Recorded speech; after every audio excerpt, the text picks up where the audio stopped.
Okay, let's begin. So welcome to the show Eat with the Owner. Thank you so much. Thank you. And today is episode 38, I believe. And my name is Fei Gang Fei, the owner of Restaurant Cuisine on Deck. Your name Denis Chang, right? Yes, that's me. And your name? Zack, Martel. I'm his assistant. Okay, assistant. Thank you. So actually, like you guys, you want to play right now or like? Sure, we can play whatever you want. Yeah, we play first and then we probably put them aside and Sure. then we order food and check. Like, Okay, what kind of instrument is that? So this is a guitar. This is the simple answer that this is a guitar that was invented in France. The kind of guitar, style of guitar. But it's not a typical guitar. Not 100% typical, but it plays like a typical guitar, right? Yeah. Okay. I was told you are like a gypsy style. Yeah, actually, yeah, that's what we call gypsy guitar. Yeah. Great. What is there any name of this tone or song you're playing, or?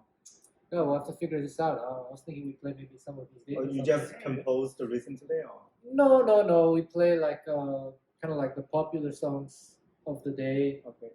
And we improvise a little bit. And yeah. That's all. Do you want to sit a little bit, like, so you will be in the center of the camera? So a little bit close. You okay? move Yeah, it. this is okay. This is okay. Okay. Not too fast. Great. Yeah. 1, 2, 1.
Wow, that's amazing.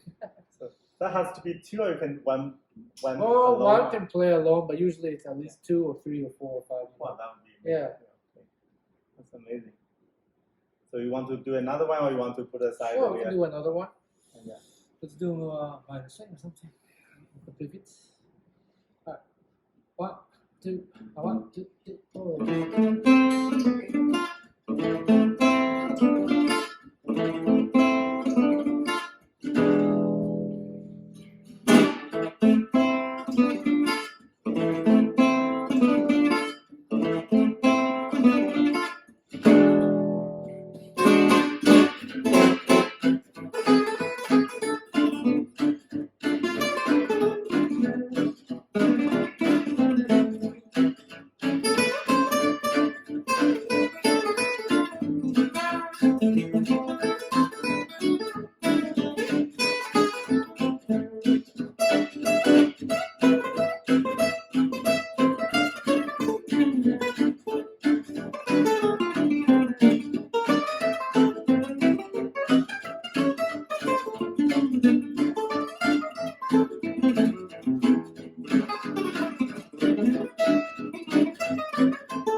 That's amazing. Thank you, guys. Yeah. Yeah, first time we have, this show has a live music. Yeah. I feel like we're David Letterman. That's amazing. Thank you Great. very much. Thank you. Like, do you want to explain like this guitar? How many strings normally? Normally it's like a normal Just- guitar, 6 strings, so- and these are steel strings. So it's a steel string guitar. Okay. It looks like when people often think it's a classical. I don't know if you know, but like classical guitar, sometimes they look like this here, Okay. but it's not a classical guitar. Okay. Yeah, steel string.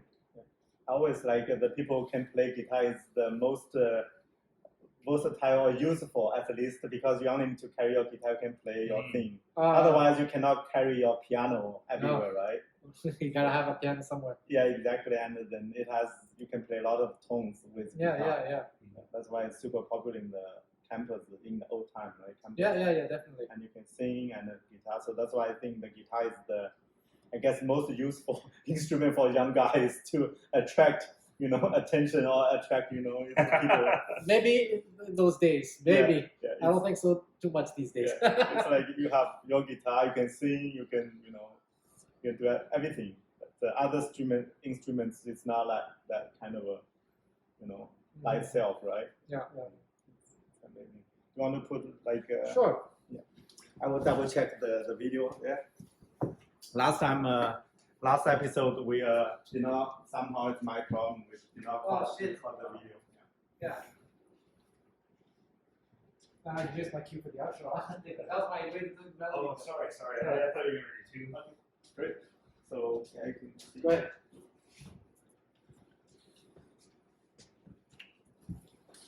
Probably will ask you a lot of questions. No you problem. can ask me questions as well. Great. So actually, to save some time, we can start ordering. Sure. Well, hey, I want to take your recommendations. You're the boss. You know everything. It's better you because it's risk free. It's all you can eat buffet. You can order more, thank and you you so don't much. like it, you just leave it. No, here. I don't like to waste food. No, we can. You can bring home. 谢谢。我们上次没有那个 This is very. I didn't know that you recording. Yeah. It's always. I didn't know that orange beef is a Western thing.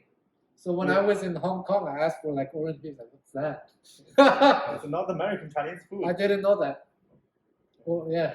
But we chose not to continue this dish because like the way we were doing for 7-8 years was not the best way of cooking it. So we did the battered dough, the wet dough battered, and then deep fry like the same way we did genital chicken. Mhm. But like a lot of other restaurant owners, Chinese restaurants, they told me some of them can eat, and so we chat a little bit.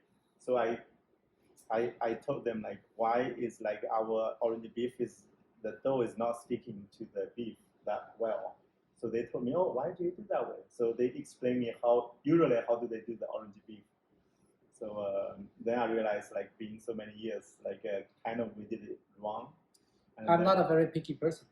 Yeah, but Maybe we chose to because we used to do a batch of like maybe 50 portions or something. Wow. We do a batch. Since we found out like we were not doing the properly, so we decided to not doing it anymore. So if you even want today, we don't have it. Okay. Yeah, we just don't have it. How? But the genital chicken is always good here. We Always. had that last time, Yeah, so the genital chicken is North American Chinese food, but from day one we did it right somehow. Like from 9 years ago, like great.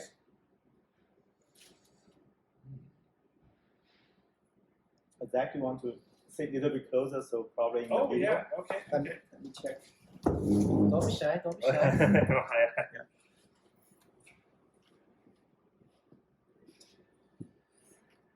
So the idea of the video is no editing or cutting. So whatever you say, it's like Okay. it saves me time. Also, I want to keep No it problem. original. No problem. So we make mistakes or ask wrong questions, will be all there. Okay. So If I No. ask, yeah. I'll be careful what I say. No, if I ask you a question or you don't want to answer it, like your age, your way, what's your opinion, you just say, I don't want to it doesn't answer. matter. I can say anything. Don't Yeah, worry. exactly. Okay. I don't mind getting in trouble. Me Yeah. mind.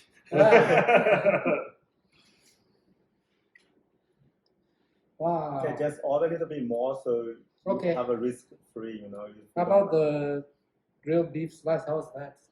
That's may not be very good because it's on the hot plate. You know, it's more like a show or something. It's Okay, not okay. Like, the flavor itself is okay, but Because I had the General Tao last time. I have the human beef.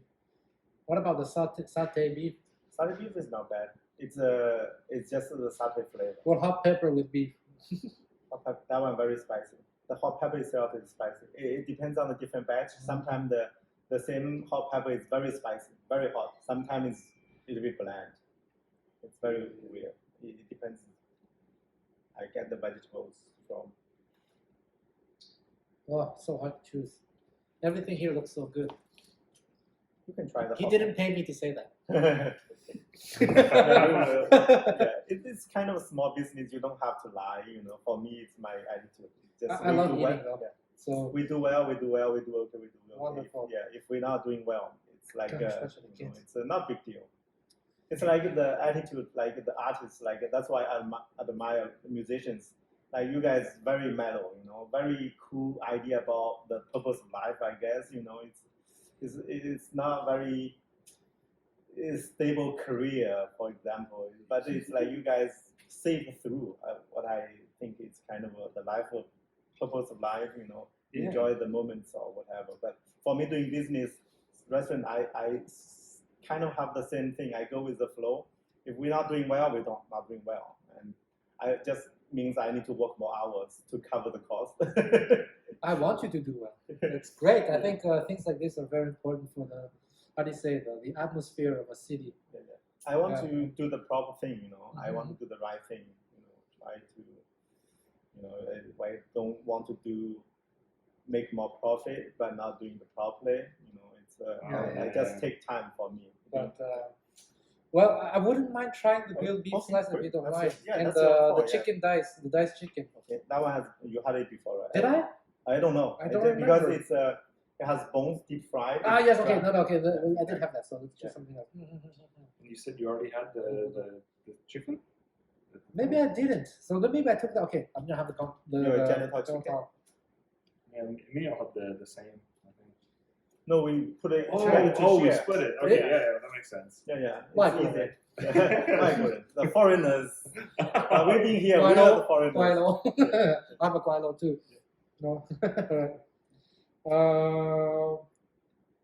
How about the salt and pepper fish? Yeah. The fish fillet always good. What about like vegetables? What do you recommend? Always the dry fried green beans very popular, and eggplant potato bell pepper. Oh, this was very good too. Yeah, dry fried green beans. Yeah, But no, this the one. cabbage, stir Yeah, fried this cabbage. was so good. Part time. You want to try that one? And the green bean. All right, sure. Let's do. Okay, both of that. 这样做好. Okay.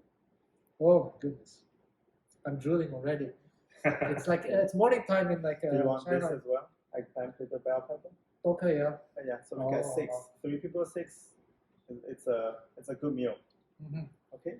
早啊，おはようございます. It's morning time in Asia.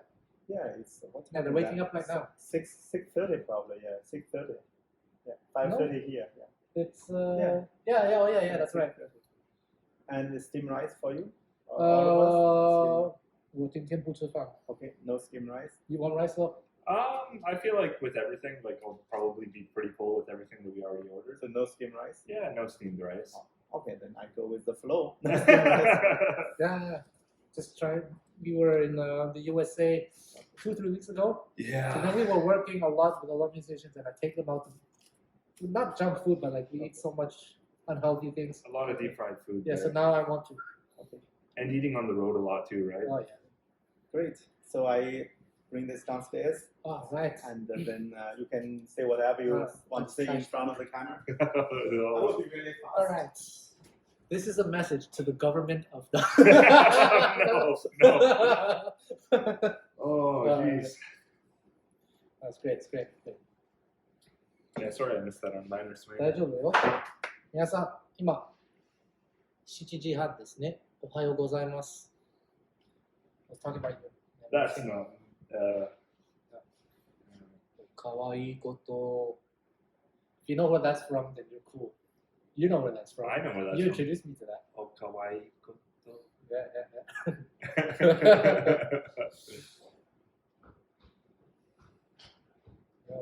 Here comes the food. Whoa! You went out from there. You came back from the other side. So we have back. You're a magician. Yeah, we have stairs there. The back. Take a picture of this. It's funny. This. One stand there. Sure. You see, as this is rolling. Okay. Can you explain to us the name, like how you chose the name and all that? Yeah, my the Angda is my Ontai? yeah, my friend's mom Oh. family name Dai. Ah, You know the Dai is a popular Chinese family name. I did not know that actually. Yeah, it's I thought mine was popular. Zhang, right? Zhang. Zhang is very popular, one of the top, I guess top 5, right? Top I 5. don't know, but I know it's. Yeah, in mainland it's Dai is the there's a family name is the Dai Li. If you know the Dai Li is the before the Nationalist Party fled to Taiwan, Mhm. their CIA chief of CIA, the intelligence chief is Dai Li. Oh, So he killed a lot of people. So he's the head of the intelligence of a nationalist party. No so way. Dai Li is very, very famous. So if people are familiar with Chinese history, they all know Dai Li. This so he left Taiwan. no, he didn't. So he's the probably guy who he went was- after my family. Probably he probably fled there. Yeah. It was very brutal at the beginning of Taiwan. That's why I was born here.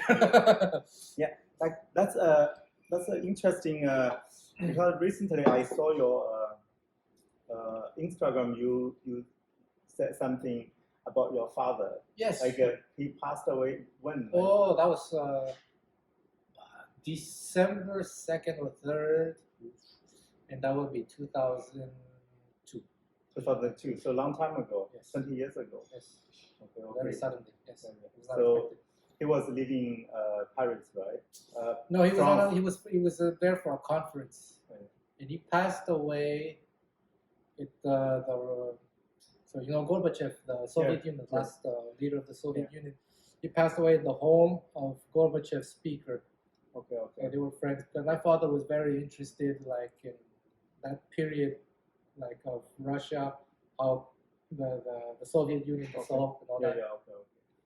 But like you, like your parents, they were from Taiwan. Yes. But you were born where? here, Montreal, Montreal. right here in this place. So you speak This French place English. right now. Yeah. Oh, do you mind like tell which year you were born or? Yes, I was born in 1982. 1982. Yes. So 3 years younger than me. Oh, really? Yeah. Good. I'm 79. Nice. 1979. Wow, that's amazing. So your father was kind of famous, or like he contributed to the Yeah. movement of Taiwan. Yeah, right? yeah. I would say he's famous, but when he passed away, I didn't grow. I grew up not knowing anything about my father. That's sad because I grew up playing video games. Okay. And when my father died at the funeral, there were all these politicians. There were cameras and TV. And like, what's this? Yeah, What's going on? But did you go back to? Did you kind of do some research about? Yes, a little bit. After that, right? And I got interested in that. Just to see. That's like from what you know, it's 1970s, 1960s. Like Yes, was very he had active. to flee in 1960. Him and his little brother, they had to flee. Yeah. Because that time, like we know the 1949. I'm Chinese from mainland, Yeah. so I lived 26 years, all my first 27 years in China mainland.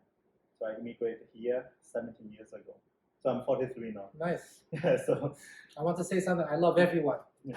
We're brothers. Yeah. But then, like for us, we grew up there. We always know the history. We spent a lot of time on the history between two parties, Yeah, Nationalist yeah. Party and the Communist Party. There. So, Yeah, him too. Yeah. And you look good. Oh, no. so 1949, when Nationalist Party fled to Taiwan, so they kind of took the Taiwan, but so they ruled Taiwan 1949 very brutally at the beginning, right? And it's kind of an authoritarian and a dictator at the beginning. Yeah. And I guess your father played a big role. Not a big role, but a role. Yeah, a lot of people, they kind of resisted, right? So he was native, right? Or he from mainland as well? So I don't know how far back my family. Obviously, we all come from Fujian province, but I don't know from how far. But I think quite far.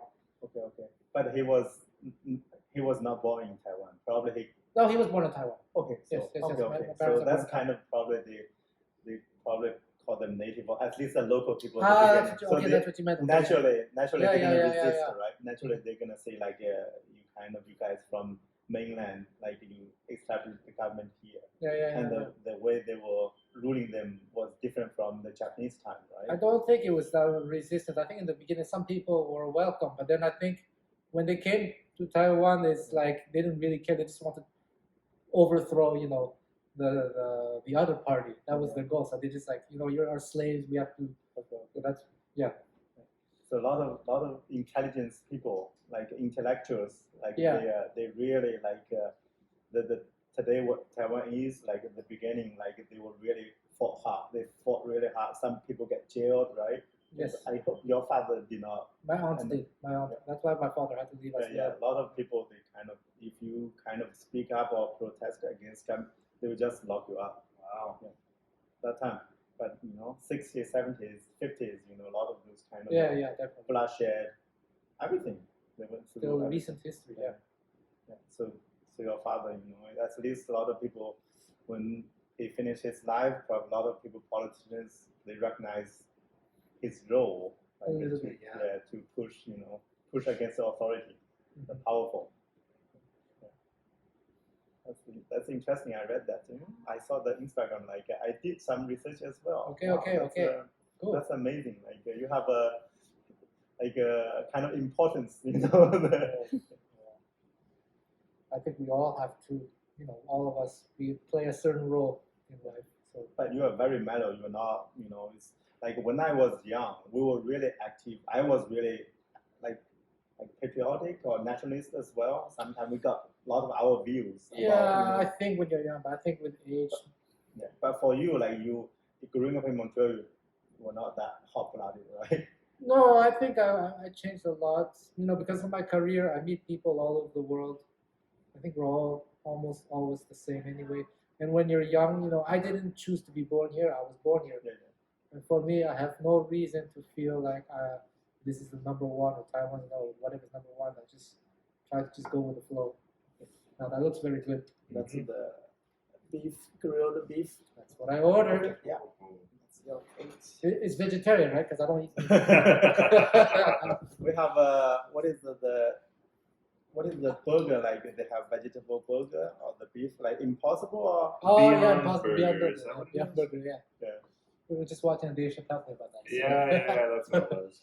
Okay, go ahead, please. Itadakimasu.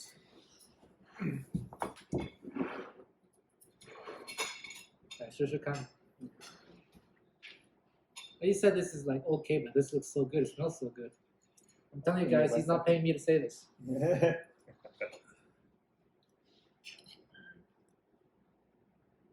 He's paying me in bitcoins. Oh, you know that? Bitcoin is big trouble, I guess. My friends do that stuff. Right now, I guess they're pretty unhappy. It's very, very low point right now for the crypto. It's the FTX scandal. There goes Zack. You know the FTX, the second biggest crypto exchange, like they just lost it. Oh shoot, that sucks. And the problem is like the founder, took $1 billion from because the trading company, the user deposit took $1 billion and to investment company or whatever, and then done. Oof. So actually, he stole the money from customers. That's the way to do business. Yeah, exactly. FTX, it's a big thing. Oh, I'll try. Let's see.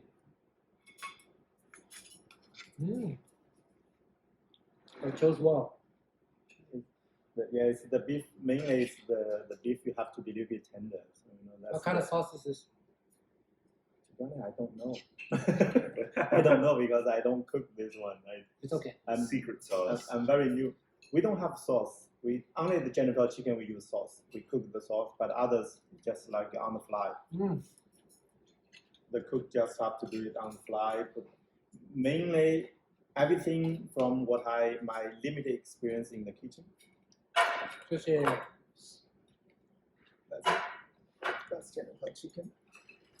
So mainly it's like the vinegar and soy sauce and cooking wine and those stuff together and the sugar as well. So those things will be whatever they put a little more of this, less that, and also the what is that called, the starch, potato starch. We use potato starch to make a little bit a sauce. Nice. Make a little bit thick. So you guys have been around for 10 years, almost 10 years, is that it? 9 years, Wow. yeah. Can I ask how was it during the pandemic? Surviving mode. Even today, I still call it surviving mode. We scale down a little bit because we don't have a lot of people working and we don't want to expand the business either. So we just try to build a better foundation for the business. Myself have to catch up as well because I was always working in IT field. I was full-time IT engineer. So only starting the pandemic, I worked full-time in the restaurant. Oh, dang. So now I'm fast learning the kitchen stuff. The front, I feel okay, to be honest. I could be a good waiter. Why did you choose to open this place? I always say it's a mistake. Oh, no. I was bored because I had working in IT 8 hours a day, but most of the time was doing nothing, watching YouTube. Was It's a good hobby. And then I met the real aunt Zack, is my friend's mom. She came visit from China, visit her daughter. And that was more than 10 years ago, 12, 13 years ago. So, yeah, it's good. and like she was cooking well, so I learned some stuff from her, like thin bread, thin bread. So 1,000-layer bread. So I learned that from real aunt Zack. So I was inspired by her dedication to the home style cooking. So she just cooked for the whole family. That's all. She's doing that for 50 years, whatever. So I was kind of like the dedication, this inspiration. But then I was joking to her, saying like, one day if I'm really bored, want to open a restaurant, I use your name and use your picture as a logo. And then 4 or 5 years after that, or 3 years after that, when we had our baby, so my wife was working in the office as well. But after having baby, she did not want to go back to a 9-to-5 office job. So she thought maybe having restaurant more flexible at the time, which turned out to be a disaster. Oh. It's flexible, but much longer. So every day. So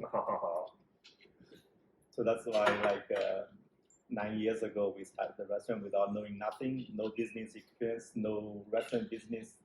I did not know how to cook in the restaurant at all. But you survived for 9 years. Yeah, we survived. That's why I'm a hard worker. I work really to save cost. After I finished the office job, the IT job, I went to the restaurant to help in the kitchen, here, there, in the front, and the weekend as well. So the nights and the weekends. So I always help. She was working in the front a little bit, and when the baby she's 10, almost 10. Wow. And she's growing up here too. She was born here. She's almost 10. She's like you. And she's, I like the kids growing up here. Like she's call me dad or bro. Always bro. Like, hey, we're best buddies. No, you're my bro. I'm your daddy, not your bro. Yeah, she was wrestling with boys in school, whatever. Like she was pretty happy. Every day was happy. Nice. Where do you live in Montreal? I live in the West Island. Oh. So, yeah, always live there. My French is very limited, so that's Pointe-Claire? Kirkland. Kirkland, oh, nice place. It's a very small town, but it's super friendly people. And also the environment, you see a lot of trees, the grown trees, not the small trees early years, but all like being there. You can tell the trees being there 30, 40 years. So the shade or green, pretty good. So why did you open it here instead of Kirkland? No, at the beginning, I was trying to, because I had no experience, I know the failure rate is pretty high. Yeah, it's So- 75% or something? Yeah. So for me, without any experience or something, probably 90%. But I want to give it a try, so I chose a very low budget. I had a calculation from the engineer, so I had so much labor saving, and also the loan from the bank. So I was doing the calculation. So if I take this risk, this amount of initial investment, if I lose all of them and then plus a little bit thing to wrap up the clothes, so that loss I can take. That hit I can take, and I work harder next few years to make up. It's not ruin. We're not ruining the family, the whole family financial situation. So I have to choose a very tiny one. So there's one available. I was searching a lot of areas. The one in Coordinate was a small one. So the rent was good. The owner that time he was tired. Business not going well, but he had a okay kitchen. Everything was ready to go. Just the menu was like totally not American, but I want to do the traditional Chinese dishes. So the budget was really low. That really okay. So I start there. So it's in Coordinate area, and we started very very slow from totally new menu, new name, starting from zero. So I hired a chef from the internet, and Wow. so we lost a lot of money first 2 or 3 months. At the beginning, was scared, really scared. So we just did not have customers. You still have the same chef? Not exactly the same chef, but the team was evolving all the time. The knowledge transfer, everything, training, we've been working together. So everything today, the same way cooked like 9 years ago. We try to be, even our menu, a lot of people complain, like especially Chinese customers, they always, if you don't have new dish on the menu, probably are gonna go to other restaurants. Don't have new to try. That's normal. For me, it's the same. We always want to have the new stuff. Not me. Me, I always get the same thing Me wherever too. I go. Yeah. That's a good thing for the restaurant. Restaurant owners, we love you. Like you. I'm not complicated. Like one customer, like at least 2 days in a week, he's gonna come here, eat like genital chicken and rice, a can of Coke or wonton soup, every week twice. Simple. I come here, sit down. I don't bring the menu. I just bring water and put the order to the kitchen. Nice. And another customer, he's here alone as well. Every time he come here, always the sweet spicy fried tofu. Every time. One time I did persuaded him to try. It's vegetable, right? Vegetarian. So I asked him to try the eggplant little bell pepper. After trying, he told me it's not bad. It's good. I still like it. I like it a lot, but I still want my tofu next time. So I always love the sweet spicy, sweet sour fried tofu. This is the fish. Yeah. Let's try this thing. So it's interesting. So the only reason we did not bankrupt the business is like I work a lot of hours. And also I had a stable income from the IT job. So for the family, we did not feel the pressure. Yeah. So it's I always say I play safe. To be honest, I play safe. It's like it's not enough. That's smart. It's that's why I work extra hours. I have a business on the side. If it's not losing money, I'm happy. I'm not crazy for a profit. I'm just like, as long as it's surviving, I'm okay. But after from the pandemic, everything changed. I got laid off from IT job. So also we had no people working, very few people willing to work in the kitchen, in the restaurant. So it's perfect timing for me to be full time in the restaurant. So now it's almost the only income for the family. So now I really have to be careful. So that's it's quite interesting. It's my whole approach is like playing safe and to work harder, to try to, I'm not risk taker. I'm not, but the opening a restaurant is a big risk. Look back, because I did not know that. I did not know it's that hard. A lot of things, like even the water, we opened in the winter, in the middle of the winter, like February 5th. The second day, the whole pipe, the water pipe busted because of I forgot to lock one door. The whole was early February, so we had the water issue right away. The water coming from everywhere. Yeah. So everything we learned, all the lessons we learned, we got the first few months, or like we got all kinds of issues, and the smoke problem, like the what is the ventilator, the ventilation system, and the belt broke down, and the things like the motor was not working, so we got smoke in the kitchen when we cook the spicy diced chicken. It's kind of the chili, dry chili, and then you put it in the wok, heat it, and then the kind of in the air is spicy, and you just cough like crazy. Wow. Yeah. We got a lot of issues.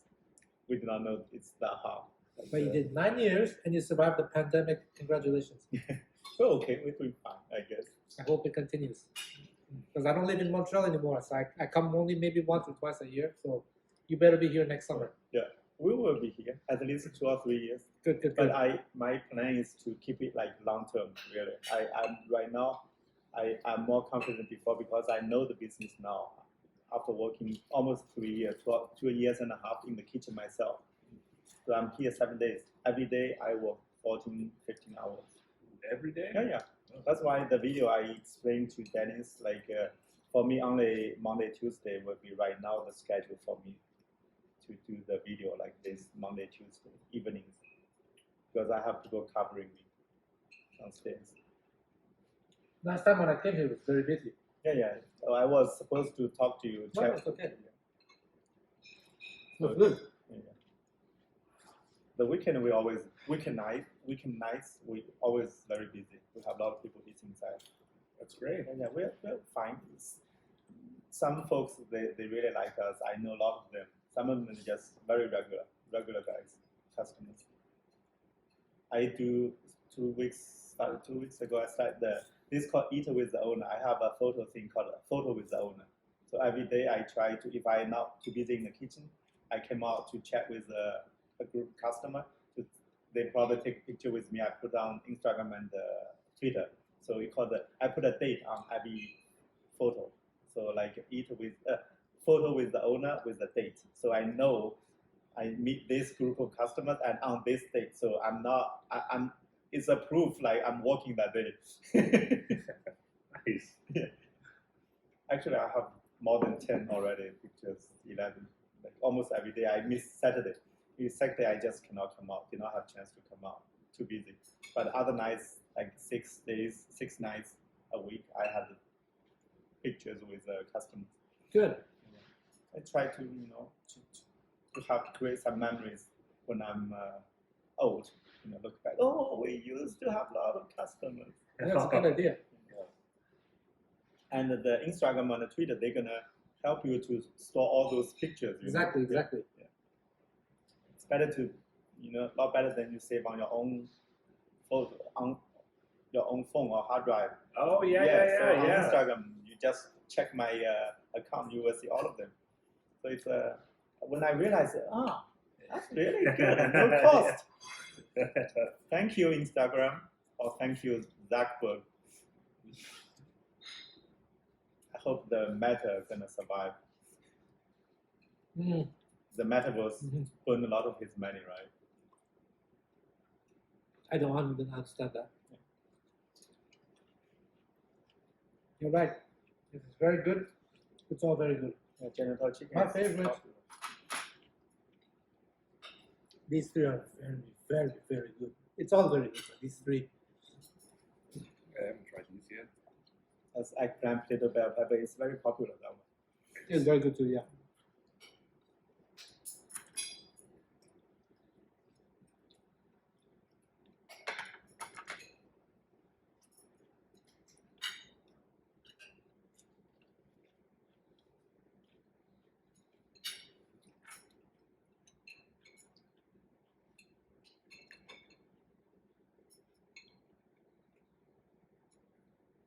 So you don't even have any vacation time.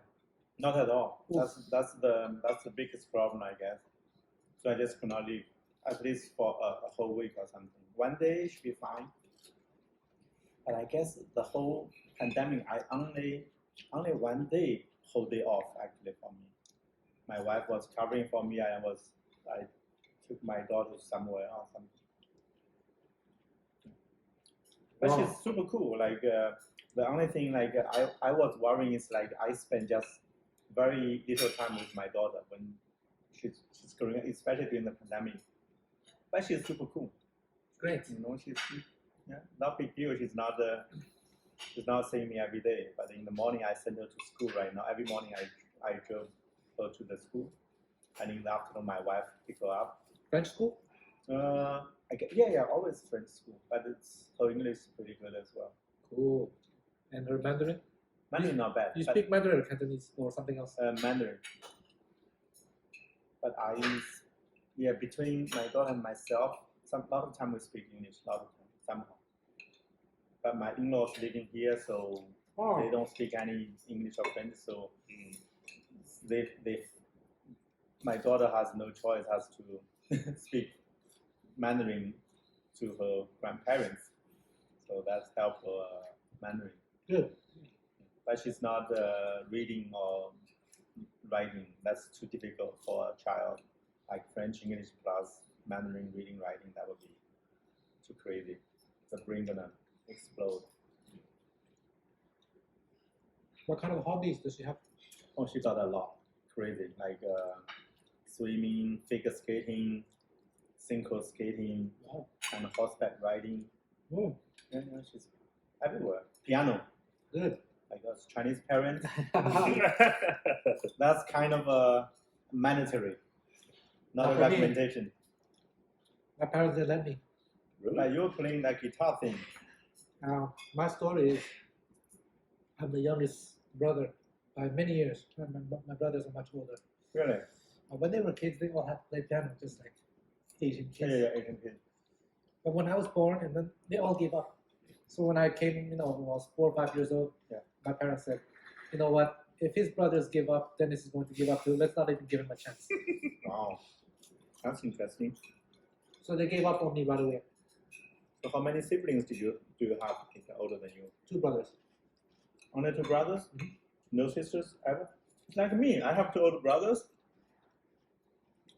That's all. So we always fought together. We fought like between 3 of us. We always fought. Where do they live now? Still in my village. I come from a very poor village. Wow. Yeah, your childhood will be much easier than mine. So we're only 3 years apart. But my childhood is tough like hell. So it's like imagine like 1980s, early 1980s in the mainland China, like a village. But now it must have expanded a lot. That was the period of Deng Xiaoping, right? Yeah, it's got a lot better, but still it's countryside. It's countryside. Yep. It's a village. It's still village. How did you end up in Montreal then? You know, for my generation that time, the only way out to have a good life is go through education.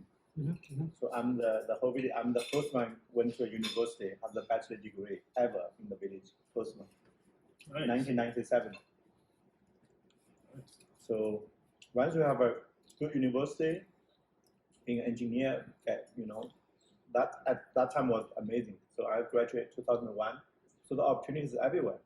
So I will end up in a high-tech company. So it's amazing. So the starting salary was amazing. So everything was booming that time, early 2000, 2001. Yeah. So I had a chance to travel abroad, overseas. So I saw a lot of being to Egypt, Cairo, and London, Brazil, Rio de Janeiro, Wow. Turkey, Hong Kong, everywhere, Canada, United States. So I had a chance to see the world.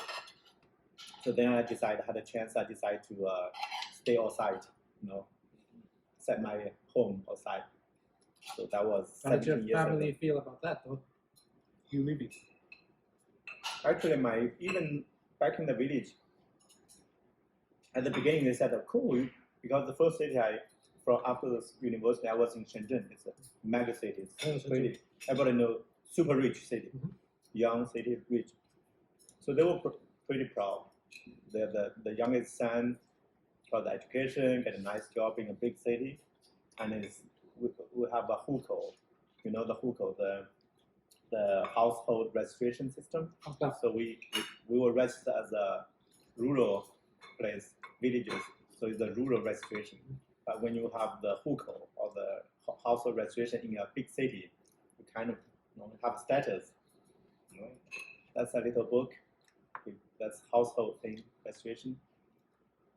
It's not like as free moving as here, so you can move from this province to another one. So there you have hukou.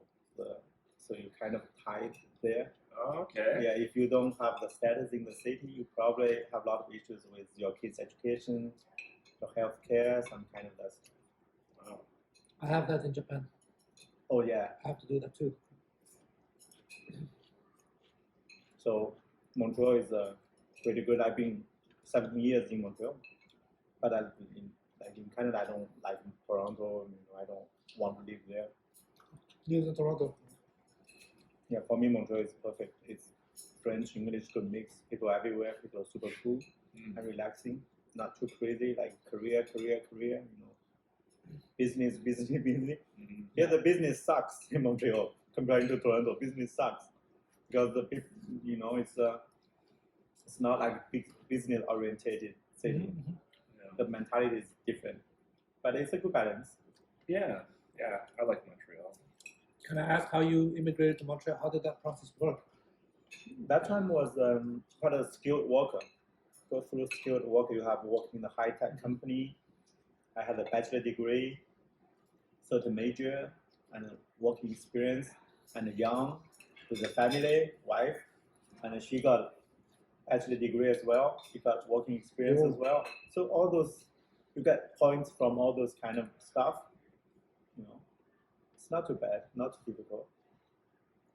And we contribute a lot. I've been working 14 years in Canada, paying tax 14 years, full-time IT job. 14 years, never stopped. That's insane. It's I guess I'm a good immigrant.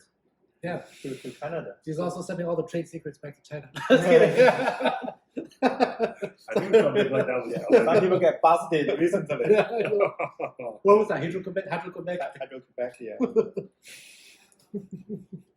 It depends on what price they pay. Nobody pay me any price. They want the secret sauce. They want to know. But you're born in 1982. Mm-hmm.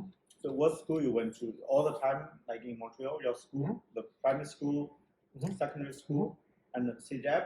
Mm-hmm. Seriously? And university here too? Mm-hmm. Very cheap. Which university here? I did McGill. McGill? What major? Music. Music. Mm-hmm. So that time you play guitar already? Oh yeah, of course.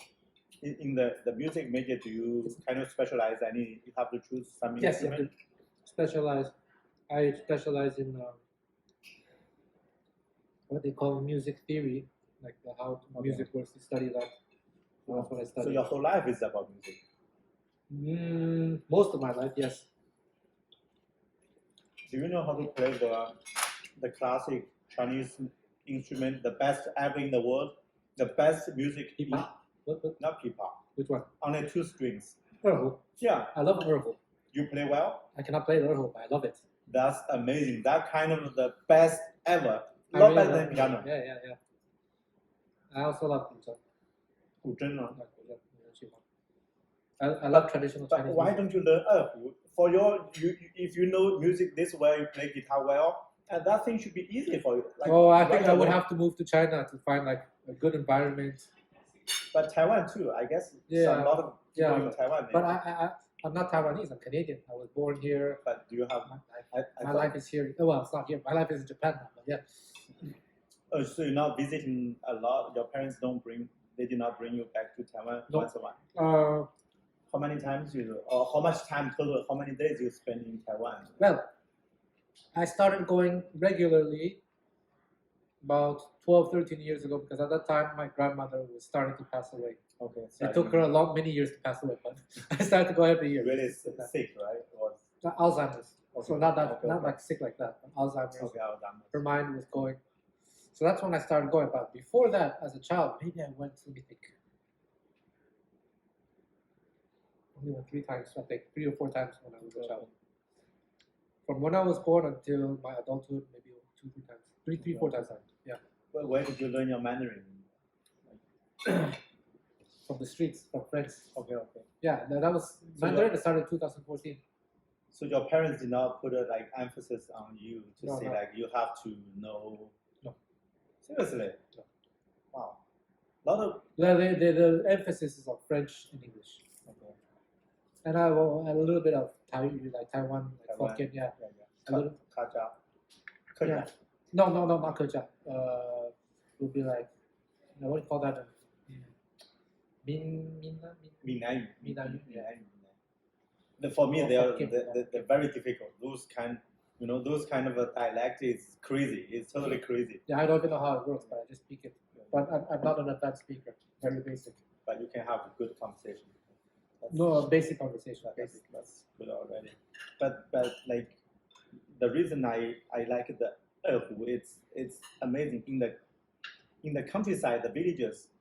Only some old people like seniors, Mhm. they play that really well. Oh, really? As long only 2 strings, they'll have that thing, and then as long as they know the tone, they know a song, they can just play it. And it's really kind of when I was a child, it just blew my mind. They were genius as long as they know the tones, and they gave it a feel. And the popular songs on TV, they listen a little bit, and then the kids ask them to play, they can play. Yeah. There's no what is the English? Sheet music. Hmm? Sheet music. Nobody read anything of that. They don't read those things. There's no those kind of sheet music, Mhm. and they just play by whatever their feel.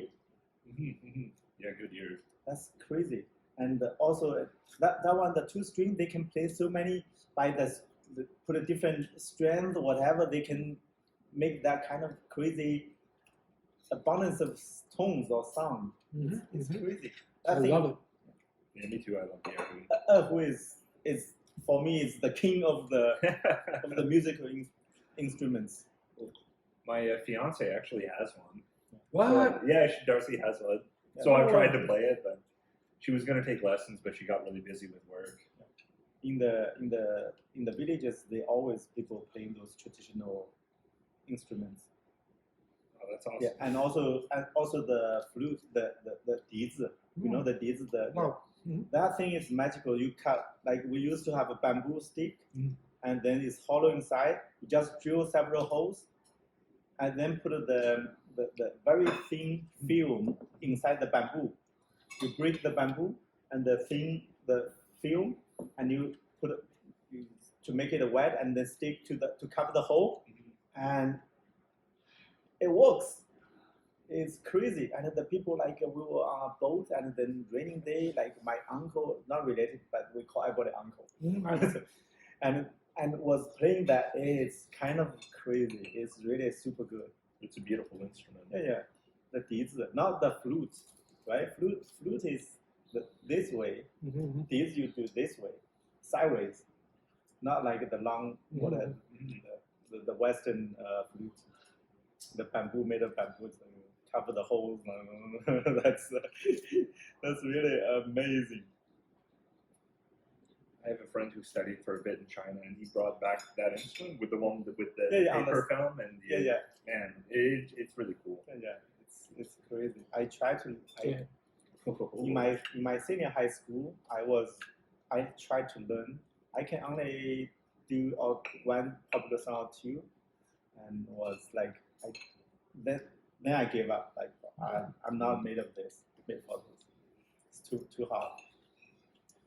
I tried harmonica. Is that the thing? Mhm. I tried too. That one easier. It's like the piano in your mouth, right? It looks like I feel like it's a piano, but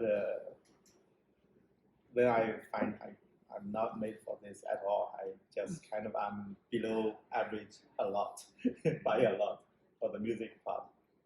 But every time I see people playing great music, it's really admiring. This is very good, man. Yeah. I hope. Yeah, I'm glad you guys like it. This one. Actually, all of it is very good, but these three, that too is very special. I guess for this green pepper you eat it as well. It's salted in the very hot wok.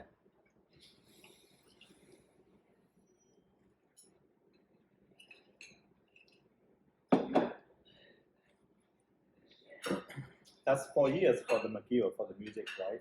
Yes. After that, like you got work or like got a job or something. No, I was working myself. I was independent. Okay, but you were new, fresh out of school. You may not, did you have business right away or somebody pay you already? It's more like when I was in school, I studied like more the academic side of music, like the very intellectual side. But on the side, I was learning music by ear, like the kind of music that I play right now. I was learning that on my own, and that's towards the final years of my school. My grades started going down because I didn't care so much for school anymore. No, but by then, I had more an idea of what I wanted to do, and it's not the school thing.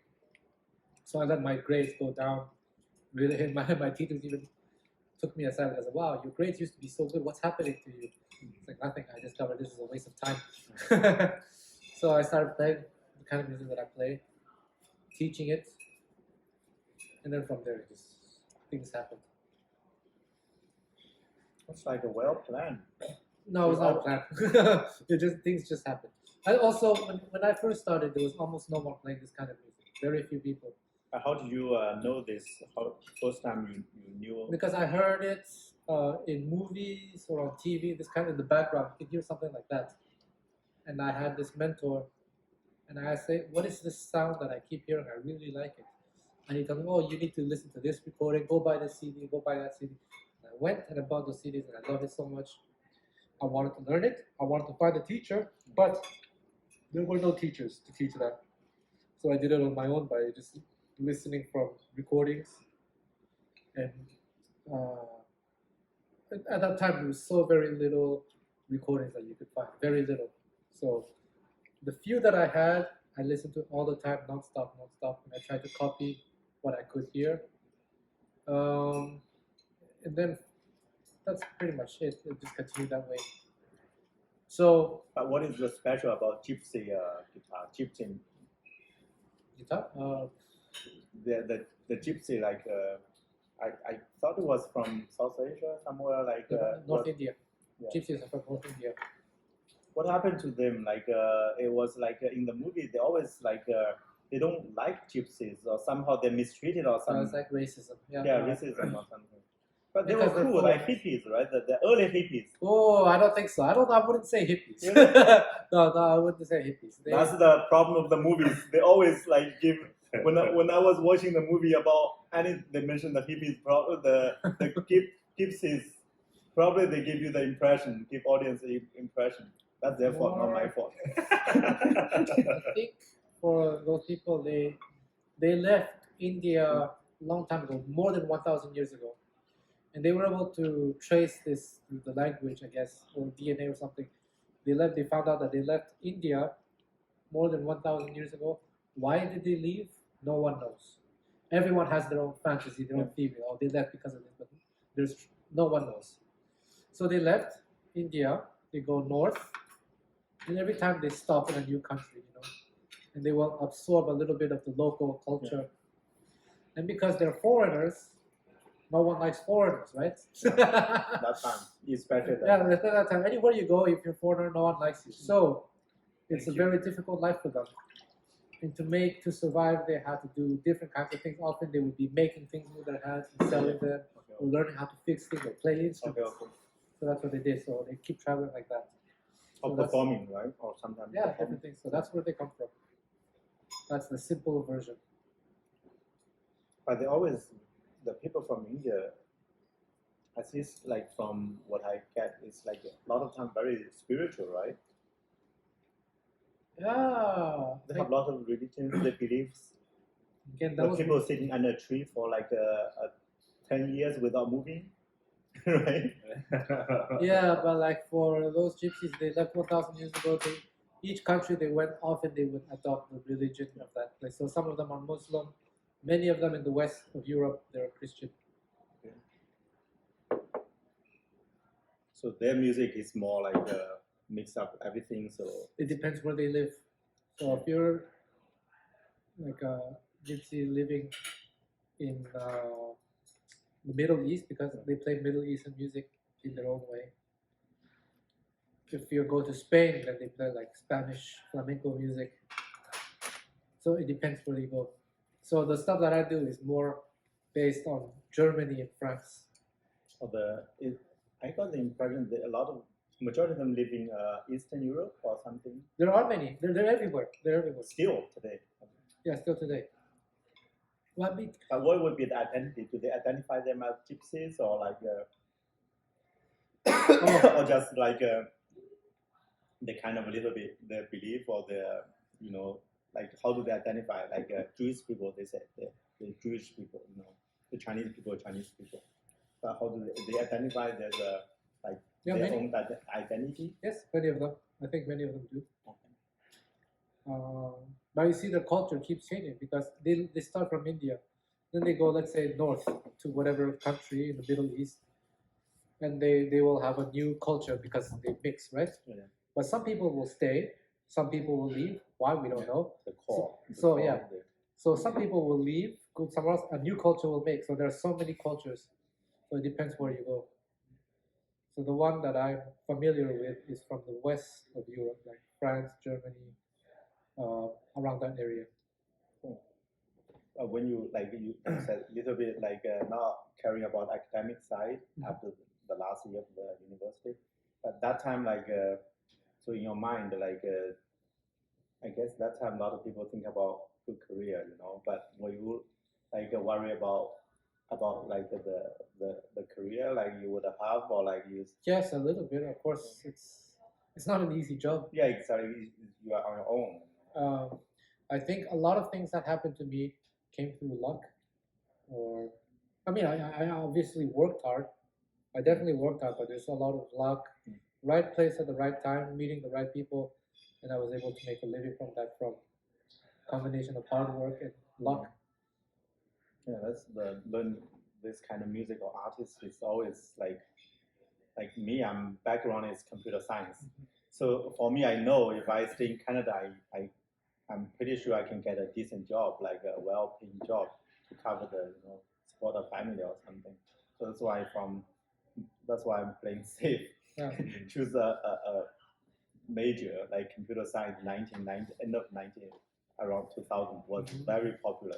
You automatically knew like you're gonna have being an engineer on the computer information technology. So but a lot of guys I see, like especially some people I meet outside of China, people like, right? These people not planning their future, some it's, financially. Yeah, it's a different culture, isn't it? Yeah, well, what else can I say? Yeah. But it's like if I give my advice to my daughter, she grows up like where to choose the school, it's paranoid right now. Or like a lot of my friends, they have the similar children, similar age, like 12, 10, 9, 8. Parents paranoid. So with our own experience, we always want a stable life. Always want to. We don't worry about the next paycheck. That's the thing. Like we cannot escape. Myself, I cannot. I always want to I want to have the freedom spirit or whatever, but always at the same time want to guide her. Like want to make sure she has followed a similar path. Very stable. You feel comfortable life. It's very different nowadays, isn't it? Everything's changed so much. It's hard to say what the future is. Yeah, but if you say she speaks English, French, Mandarin, that's a very big advantage, I think. We always want to go to the good high school, middle school really good, and then to choose I guess we could be my wife and I may have a big fight when she choosing which major, which university to go to. That time is the big trouble time for the family. Now it's like choosing high school. It's one of the flashpoint too. So in Montreal, you have what is the Rang Bourbeuf? What is that from? The Yes, Bourbeuf, right? yeah. Bourbeuf, Rang Er. And then you have international school, and then you have Mario. What is the Mario? Marianopolis? Yeah, That's yeah. House Asian. Yeah, it's those kind of schools, and you always people talking about it. All those parents are talking about this crazy thing, and then it's your turn to choose for your child. The husband and wife gonna have big trouble if they're not green. Yeah. I don't think it really matters. That's my opinion. Nowadays, I think those things don't really matter so much. That's why I kind of very curious, like for you to kind of continue the career of, especially individual, right, as the performer. Like actually, how do you do today? Like what do you have a company, you have Yes. business? I don't perform it. I quit that. I don't remember. I didn't like formally quit, but I kind of like stopped. Scale down, yeah. Yeah, maybe 7, 8 years ago. I think it was a very good decision because we were just talking about that. There is money to be made, but all the stuff behind the scenes is so much work that it feels like it kills the joy. Okay. So I A lot started of doing business agents, right? all or these something. things that people don't really know these Yeah, those kind of things. Yes, behind the scenes. I'm sure for the same for restaurant business, Yeah. all the things that customers don't really know happening behind. I didn't want to do that anymore, so I focused. I follow a lot of comedians. I listen to a lot of comedians, their podcast. I know they have like the income for the show, whatever, but you have a lot of percentage go to agent, the manager. Yes. Yeah. So Yes. at the end, and It's you don't not have as too much much. as- Yeah. So I kind of heard that. So I started a kind of recording business about 2001, 11 years ago.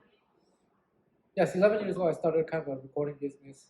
In the beginning, that came as an accident actually. There's a friend who told me I should do it, Okay. but I didn't know how to do it. Like you, I didn't even know how to do it. But actually, that was a very good time. That's luck. The luck I told you about.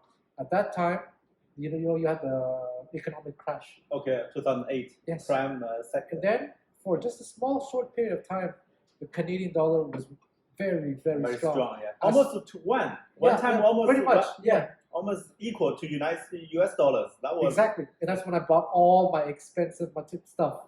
okay. So it's like, I'm gonna buy all everything I need to run my business. I bought. That was just the right time. So have you set up your own studio or Yes, something exactly. recording? But I didn't know how to record. The mixer thing, the big table? Oh no, not like that, but digital. Okay. But how do I start? So I don't even know how I started. I think I asked some people to give me lessons a little bit. Hey, show me how to do it. I'm a fast learner, so they tell me do this, do that. Okay, so and then trial and error, like you, trial and error, everything. So that was a side business. So I was like, okay, I do it. But it started getting bigger and bigger and bigger and bigger. And now I have an assistant. I have different people working for me, contractors. And So now, recordings.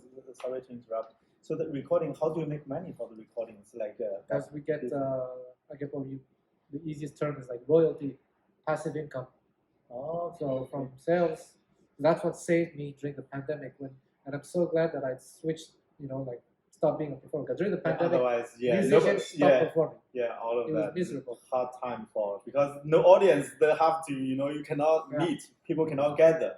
So those kind of live performance gonna, I guess, they're the kind of they suffer the most. It was still difficult for me because I couldn't continue my work. Because this kind of work, even though you earn passive income, you still have to continue to nurture it. But during the pandemic, I couldn't do anything. But luckily, I still earned passive income, so I survived. Okay. So you record some tones, songs, Some those musicians, different things. and then so they use your music to pay you the royalty, right? Oh, it's not music. Well, that's the simple answer. Yes, the simple answer. We'll go with that. Yeah, but that's exactly it. That's amazing. So that's what we were doing the past few weeks. We were recording, doing different things for 2023. Because after the pandemic, before that, my situation was very stable, very clear. Like we were talking about that. I had a plan, everything. But after the pandemic, everything is upside down. So I don't really have a plan anymore because of the way things have changed, like inflation, everything is much more expensive. I have to think a new model. Yeah. But at the same time, all these years, you promote a lot of genre, right? Music Yeah, genre. yeah. That's really amazing. It's like in Chinese we call it win-win. Win-win. Right? Because you promote this kind. I did not know that. I'm not music, nothing close to music. But I heard that Gypsy guitar from you from Anqi, so I kind of did some research. Oh, this is very cool. Yeah. It's a lot of kind of genre. Have people to perfect it, right? To make it more widely accessible. That's also the luck I was talking about, because at that time there was no one playing this kind of music, and I worked hard to study it too, not just study but study it as correctly as possible, like be as faithful to the music. So at that time, I was one of the few people in the world to have kind of knowledge that no one else had. So that's why I was able to make money. But nowadays, everyone's teaching, so it's harder. But you are recognized. But were you invited to play a lot of important? Yes. I was invited to do a lot of things, to give workshops around the world and all that stuff. So that was cool. But again, that's luck, being just right place at the right time. That luck is important. Yeah. But the basic ingredient has to be working hard. Yes. Learn fast. Definitely. Yeah. That's working hard, but working smart as well. Yeah, exactly. Working hard but not working smart doesn't. Yeah. That's like my situation. A lot of people saying working hard does not guarantee you success, but you have to work on the right direction, right? But that's the thing. In the beginning, I didn't know what working smart was. You learn it on the job. That's my worry right now. A lot of my friends, they told me I'm working hard as well, but I'm doubting myself. A lot of my friends, they said maybe I'm working on the wrong path, wrong direction. Even today. True. Even if you're on the wrong direction, doesn't matter how hard you're working, but you can only save a little bit, but it's not getting you to anywhere you want to be, anywhere close. Yeah. It's the direction, Definitely. out of luck, or some people maybe give you the enlightenment, whatever, the light just comes to you, and that's sometimes it's a luck, just realize something. Oh, let's go this way, and it could be the right way. But yeah, exactly. So when I started my business in 2000, until the pandemic, I was learning. I wasn't sure, but over the years, I started to figure, okay, this is the right path. And then the pandemic happened and reset everything. So now back to square one about which path to take. So this year we experimented a lot to see if it's good. It was a good experiment. I'm gonna find out. Yes, performance still long term still a good way. Like a lot of I said I listen to a lot of podcasts about comics. The comedians they go to all those kind of podcasts talk shows, just but they gonna have the exposure, so they have live event, the performance that make them more famous. It's kind of a. But it's difficult. Yeah, it's very difficult. It's a super competitive market. It's just the people on the top. But it's amazing. That's the beauty of this whole game. It's like the artists, musicians, and the comedians. Those kind of people is living on either the person-to-person skills, the language skills, or the music talents. Those amazing. So those people we call live on the edge or something. On the it's amazing. Some people just successful, crazy, but most people still struggling, but they work very hard. And but the good thing is it's reachable, more it's scalable. It's like you can reach the audience the whole world. It's if you do it right. Yeah, do it right, and then how do you do it right? I don't know. Still working on that. Yeah, but it's amazing. It's the people choose this kind of I call it risky business, risky choices. Yeah. The Chinese restaurant is not risky. You this maximum you can lose this much, or we call the ceiling is low, and the bottom is low as well, because even we very successful restaurant and the ceiling is low, you can only cook this many meals, right, at the same time. So the ceiling is low, but at the bottom is low as well, so you are not losing everything. This kind of that's a little bit less risky business for me, just working hard. That's good. How did you come up with the idea to do this podcast thing? Not podcast, but the video. The video is like 2021 last year, the pandemic. Oh. I was like interviewed by a lot of media. Like I was on the interview by New York Times as well. Cool. And the CTV News, I was live on CTV because of the menu I wrote, like the online menu. Every item I wrote my own comments 8 years ago because I was working in IT. So during the day I was watching YouTube. Also, I was like I knew some dishes on the menu. I set up the website with help of my friend. So I put like comments of every item, like my own comments. I like this one because of this. I don't like this much because of this. So I wrote in English. So all these comments for each item. So sometimes they say it's like very helpful, and they say it's funny, but it's honest as well. If I don't like it, I say I don't like General Chicken or the orange beef. If you go to my website, you see what I said is like comparing to General Chicken. I don't like this one because it will be hard. I don't like it that much. Also, I said anyway, I'm not a big fan of North American Chinese food. It's your call. That's simply what I wrote for that item, the orange beef. So people start liking it, and then during the pandemic, I guess everybody was bored, locked up in their homes. Yeah. So the online was more active. So there was a lady who came to pick up hot pepper beef a lot of time. She put like several screenshots of my description of dishes on her Twitter. So the Twitter got, I guess at the time was 60,000 likes. Yeah. Nice. So that tweet was so viral, and then I got a interview request from Southern Germany, like Germany, one of the biggest newspapers from there by emails asking for interview. Something tweets went viral about your restaurant, so I thought was a spam. So the email I received. The next day I received the request from CBC, from CTV for interviews. Yeah, I got like during that week, it's January 2021 last year, in the middle of the pandemic. I got interviewed 20 times in a week or 2 weeks. Do you think your customer did sales? Yeah, a lot. Hey. A lot of only takeout that time. There's no dine-in. The January 2021. Right. So, but we got a lot of like takeout, a lot of deliveries, the Uber Eats, and we got too many orders. We just say we have to turn off. Thank you, Elon Musk.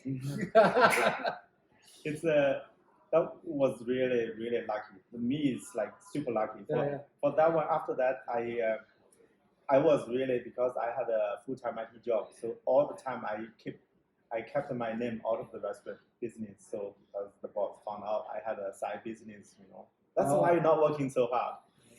I was keep it low, but that's why I never appeared anywhere close to the restaurant on the picture. So the global news like came. They first request they shoot video interview inside the restaurant. I was thinking like, I don't want to do that. I did not want to do that, but I did not want to miss the publicity opportunity. So there I said yes. So they came. So after that, my picture was everywhere. Even that time I was not working anymore. My former colleague on his cell phone saw the news push, the post, my picture. What the hell? Seriously. So a lot of my former colleagues or friends, they saw my face on their cell phone, like the global news. That's and funny. The CTV, like they push those news to their cell phone. So then I realized I'm not camera shy anymore. I should not be camera shy anymore. So I start recording video to explain every dish in video. So right now, since last year, every dish on our menu has a video, myself eating it in front of camera, explaining it, the flavor, to explain everything about this dish in an individual YouTube video. So to give people more information about our dishes, because a lot of them, the eggplant, potato, bell pepper, they just have no idea. Most people outside of China, they have no idea. Cool, so that's why I explain why it's named that way and how it's tasting like, how it looks like, the close-up look. I use my iPhone. I did everything myself.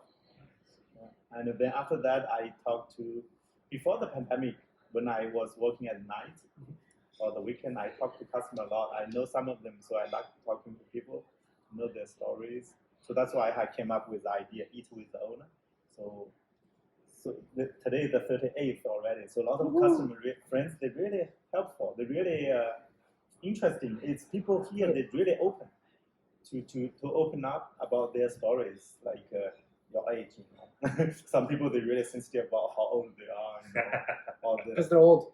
all their background, their stories. Myself, my plan is to write a book in few years. Myself, because I grew up very poor village. I had no chance, whatever.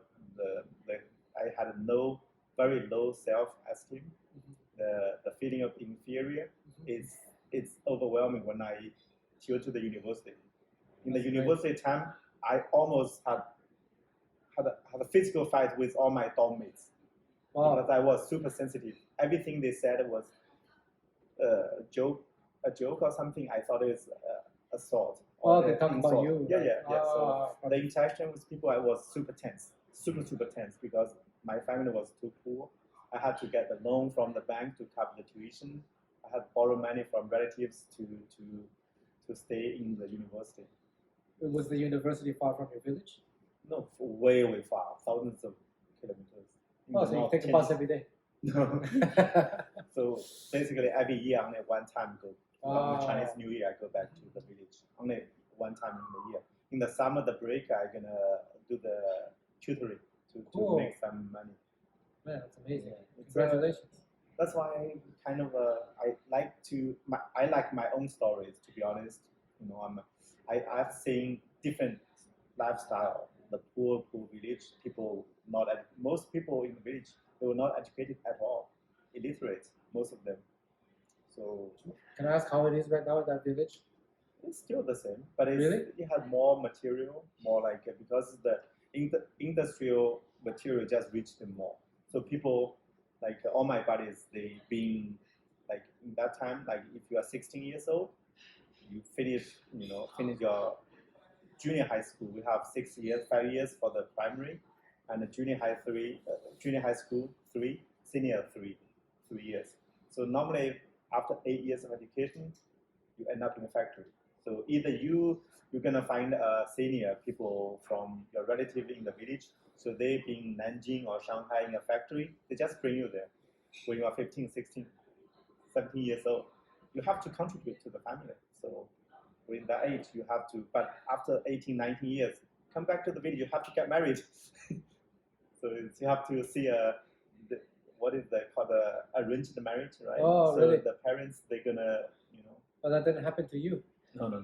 Me, kind of a city boy, and after you get the registration household, you belong to city, big city. So it's open. It's different. That's why my two older brothers, we don't have common language anymore, because the view of everything is totally different. So you just part ways. Oh. It's very, very. Some people, like all my buddies, some of them end up in jail. They did bad things. Because you have to make money sometimes, quick money. When you make quick money, some of them spend their time just in factories. Sometimes city did not treat them well, because you're from countryside. But some really smart people, they make more money than me. Really smart mean, really smart. Sometimes they break laws. It's wild. Wow. That's like the city. People from the city. I spent 4 years in Tianjin University. So the Tianjin is a big city. So 4 years there, and 5 years in Shenzhen. So the city life, I say, it's people really well educated. Most people, your neighbor, people your age, a lot of them get university education. They behave really well. They have civil codes really well. But then I had a chance to be international, to see different countries. That's totally different mindset. People wild, really open, free. Maybe you guys, like you, probably think similar than any of you to me, because I'm way too traditional in my own thinking, because my background of growing up. Yeah, of course, I understand. Yeah. That's why I'm really fascinated by people thinking, the different ideas, different corners of this globe. I listen to a lot of podcasts. That's crazy. A lot of people really quit, but sometimes they could be very helpful. Those ideas. Yeah. That's why I'm really open to a lot of ideas. Same here. I'm really open-minded. Not so many people like a lot of my friends, like Chinese friends, before being here. I know some people for more than 10 years. Some they think my ideas were very very weird, weirdo. But I always like learning English is my big priority. I'm learning English to really put a lot of time, energy on English learning for 15, 16 years, or 20 years maybe. You're fluent. I try still. It's really good. Yeah, it's amazing. The podcast a success story. The podcast is my way of improving as well. I always try to kill two birds in one stone. So I have conversation. Also, I can improve my English as well. How about French? French I'm still working on it. That's my goal as well. But it's I put it on the side because I want to get more information. Right now, it's everything. What's going on in Ukraine, what's going on in Taiwan, what's going on in the United States. It's we could be in a time of a big change. Yeah, so I don't want to miss out information. And Twitter as well. Are you big on Twitter? No, I don't use Twitter at all. Twitter is not good for your business. It just hurt your image maybe. Because it always fights. Twitter is always fights. The people on the left, right, in the middle, all different sides, they're all campers. The different, they call it the tribal mentality. Different tribes. Yeah. They always fight.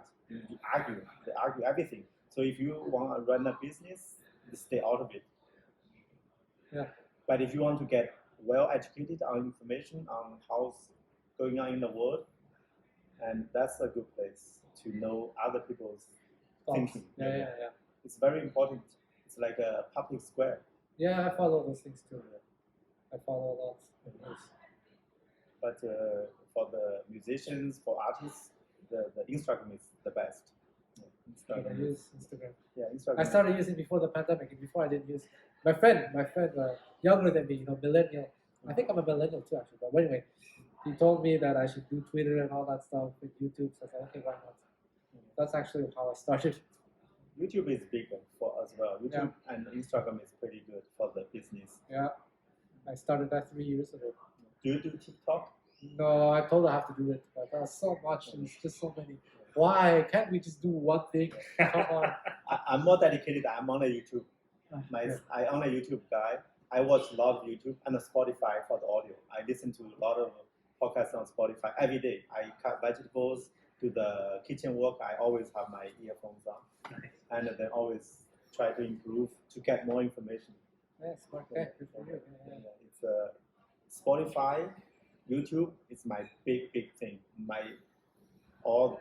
Majority of my information, the source of my information, to learn English, to know what's going on around in the world.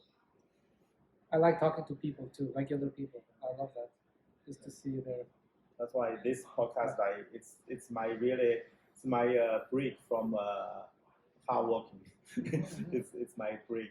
I eat food and talking to. But this video is gonna go viral. Seriously? Yeah. No, I don't expect any of my video because. When is this gonna go online? Tonight. Or tonight? Yeah, you should put the thumbnail. The thumbnail, like you say I'm selling Taiwan secrets to Andai. That's the headline. Oh, no. Taiwan is a big topic. I'm selling trade secrets. TSMC chips. Seriously, for example, I'm from mainland. The people from mainland very very big topic, are sensitive about Taiwan. Seriously, big thing. I know. Yeah, and also within some people they say next year could be the time for military action in Taiwan. Oh, wow. Could be. That would be end of the world. That's not good. I don't like war. That's why we live in a very turmoil right now. It could be you never know how the Russia-Ukraine thing gonna go, and also the the economy is right now is already in a recession, right? It's very bad. Inflation, everything. The interest rate is crazy. Like got the inflation. Yes. Insane. Yeah. So it's a bad timing, I guess. But it's interesting time. You have to know more about. Just continue. Yeah. To just keep fighting. But we need to be aware. Yes, definitely. Be aware of which direction to go. I'm preparing my CCP flag and also the KMT flag, depend who wins. So I'm like, oh, welcome my new masters. But tell us about your story about Japan. What's going on? You look like you are. I live there now. You, I live there. I'm a resident of Japan. You have a card? Yes, No. I have that card that you talked about. Yes. How do you get a card? They said it's super difficult. That's why I didn't expect I would get it. I think only 475 people have the card that I have. 475. But they said you have to be connected by blood or some one. Oh, what kind of time? I'm talking about like a work permit. Though. Oh, work permit. Okay. Still It's super difficult. Yeah, it was. Everyone said it was almost impossible to get it, but I got it, and then I had a choice to make. Okay, so during the pandemic, okay. Before the pandemic started, just right before, I went to Asia I went to Japan to study Japanese on my own, and then I had to perform at a festival in Taiwan. Okay. And that's in March of 2020. That's when everything exploded. March 2020. That Yes. time already. Yes. Remember the princess, whatever the cruise of princess. Yes, I remember. Yeah. Japan. Yeah. Don't. I was following the news. Yes. I was there. It was like, oh, what's this thing happening? What's this happening? So I arrived in Taiwan. The festival where I was supposed to play got cancelled. Okay. And then all the flights got cancelled. And I was stuck in Taiwan. Okay. I don't have a Taiwanese passport. I'm a Canadian. Okay. 100% Canadian. Okay? But, and so what's going on? How do I get back home? And when I looked at flights to go back home, they were extremely expensive. Yeah, that time was really expensive. And Air Canada didn't want to refund me my flight. It's like, oh, we can use it for next year or something. They only refund me more than 1 year later when the pandemic was. They found out the pandemic was here to stay. Yeah. It took me 1 year to get a refund. And then I looked at the flights. Okay, I don't know. I forgot what it was. $4,000, $3,000 to go back home. And then they have lockdowns in Canada. So if I go home, I can't even work anyway. Why would I go home? Okay. So I applied for a special visa to stay in Taiwan, and I got it. So during the pandemic, the first 2 years, I lived there. Didn't really do anything, to be honest. Well, I studied on my own, like just self-improvement. And then my dream was always to go to, because I was studying Japanese very seriously. And so when did you start learning Japanese? October 2018. Not too long ago. Not too long. So I started as 4 years. Just by yourself? No, with online teachers. And I'm someone who can learn very well if you put me in the environment. So I would go to Japan every year for a few weeks or a month or two, and that's when I can improve the most. But during the pandemic, they closed the borders, right? I couldn't go, so I was very frustrated. Finally, this year, March 2022, I had just come back from Europe. I did some work, and they announced that the Japanese government was opening the border for work visa. So I applied for a work visa, and I got it, and I left Taiwan. I said bye-bye. I left so many things over there. And then when I started living in Japan, I had this pent-up frustration of not being able to be there for 2 years, and I really loved it so much, and that's why I chose to live there now. That's the story. But how is your Japanese right now? What's your Japanese level comparing to my French level? What's your French level? I don't know. No, it's much better than I can. I cannot say that I'm good at it, but when I live in Japan, I don't have to use English. I don't have to use Google Translate. Wow. So that's already. So even when I have to go to the government or office for technical things, we find ways to say what we need to say. How about your reading? You can read very well. I only started this year to read. It's working. That's why you regretted your parents not send you to Chinese learning things Chinese. Like that. Yeah. The Chinese reading, if you read Chinese, the reading part is not that bad. That's funny. Yeah, I also go to these free government classes that's full of Chinese students. They all pass the highest level test. Yeah, because we can recognize half of the characters. But they can't speak Japanese. Cannot speak. When every time I watch Japanese movie, I know what they're talking about because the subtitle has the Chinese characters. Yeah. The same meaning. Yeah, exactly. So I'm working on it. If for Chinese people to learn Japanese, I guess it's like super easy. It's kind of not too difficult, I believe. Wow. Oh yeah. Wow, that's crazy. So it's like so you live there, so that's your base now.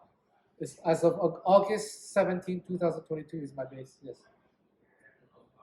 But how did you at the beginning? How did you? I saw your Instagram. You were playing with a lot of Japanese friends, like the musical friends. How did you get? How did you find them at the beginning? Like, looks like you are in their community right away. Because this whole Gypsy Jazz thing that I started. Like I said, I was one of the first people in the world to collect the knowledge that I have today, and so that's how people came to know me around the world because of this knowledge I had a long time ago. But other people have it now too, so now I'm competing with others. I was the first. No. Well, I was kind of one of the first. But yeah, that's how it started. But like it's like in Japan, like how do you like their food, everything? The living there, it's very different from Canada. Yes, very very different Canada. You know, I don't like to use the word good or bad. It's different. Yeah. Obviously, there are things that I like better here, and there are things that I like better there. And the things that I think are very very important to me, I like it better. That's why I chose them. And also, you look like Japanese as well. Yes, well, that's not an advantage in the beginning. If you're a beginner, that's not good. Okay. But if you're very fluent, then it's good. Yeah, it's gonna you mingle. You're gonna be one of them. They even don't know where's your passport. you know, they don't know your passport. If you're a beginner but you don't look Japanese, it's better that way in the beginning, so people can say, they're more forgiving, or more helpful. They're willing to help. For me, the first thing I have to say is that I'm not Japanese. I cannot speak Japanese very well. That's the first thing I say to everyone that I meet. But they are very friendly. But they say, some of them say, like they're very close to themselves. They're not close. You don't know them really well. Yeah, this thing called honne, tatenai. Honne is your true feelings. Tatenai is the feelings you put for social harmony. And then, but it's true that it depends where you go. Because I was in Osaka, which is in the Midwest. Yes. Osaka. And everyone, every Chinese people know Osaka. There we go. That place, actually, people are very open. And I noticed right away the first day, like, hey, wow, you're from Canada. They start talking. Whereas if you go to Tokyo, say, oh, you're from Canada. Okay. It's like that. Okay. Mm-hmm. So what you say exists, but it depends where you go. That's why I was thinking of living in Osaka, actually. There are so many foreigners who live in Osaka because of that. They feel like, oh, they can talk to people. But the people you're meeting in the street, do they speak good English or like? No, practically so. Really? Very little, very few. But their school education, they have English education as well, right? Yeah, no. Or they don't. Probably they can speak, but they don't want to. No, I think they have problems. Well, it depends. There are some people who do. Like a lot of people, French people in Quebec, they can speak good English. They don't want to speak English with you, right? Some of them, they say, That I don't know, because when I speak French to people here, I speak French. We don't test each other's. So I can't answer. You probably know better. Yeah, I know. Some people, they speak better English than me. They don't want to speak English, But I don't speak English. That's what they tell you. But they speak English pretty well. And then they turn around, bastard. Not speaking French here. That's a thing here. It's quite like, how do you say, complicated. So it's French is not easy. No, not at all. I'm very lucky, actually. But your language skill is helpful, right? I was about to say, I think I owe my career to the languages I can speak. If I didn't have that, I don't think I could have the career I have. Because one time I saw like there was a Winter Olympic in Italy one time, like 10 years ago probably. The Canadian athletes was very popular. They were very popular because they relied them to translate for them. Because a lot of them speak more than 2 languages. That Winter Olympic, the athletes from different countries, they want to talk to each other. Young people, they a lot of time they need Canadians to help them as a translator. That's great. Yeah. Because if you grew up in Montreal, French English, another maybe language from your parents. A lot of, if you are German, Italian, and so you French English, German, French English, Italian. So the people in the Europe, they speak either one of them. So you're gonna translate for them. Yeah. That's why the Montreal is pretty good for the kids when you have a family to raise. So you have your daughter's gonna be in good hands. Yeah. It's like Mandarin, Chinese, English, French. But she likes speaking English somehow. But I guess her French is the best. The public school, they always everything in French. So you have a big Quebec accent when she speaks French? I don't think so. Really? Yeah. Why not? I don't know. I don't either. Yeah. I can though if I want to. But she's Tabarnak, c'est tellement bon. The kids growing up this age, they always spend the YouTube, that's how they pick up the English. The songs when they're babies, all those kind of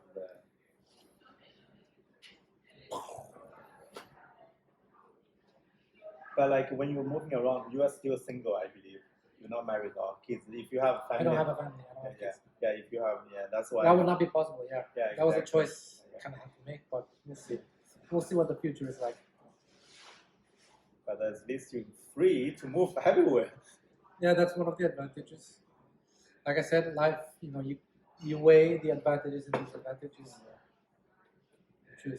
I have friends who made kids when they were very young. They work in similar field and they complain, oh, it's so hard. Yeah, well, why it's hard? Because you chose to have kids very early. But it's like. But it's a trade, The other day I was thinking, I'm 43, she's 10, so 33 years old. So the other day, one idea came to my mind. If I'm a grandpa, to take up my daughter's kid. So like right now, for example, I'm 43. So when probably let's assume she's having her kid when she's 32, right? So that time I would be 60 something. When I'm 63, 65 years old, when I see my grandchildren want to play with them, probably I'm too old. That's the thing.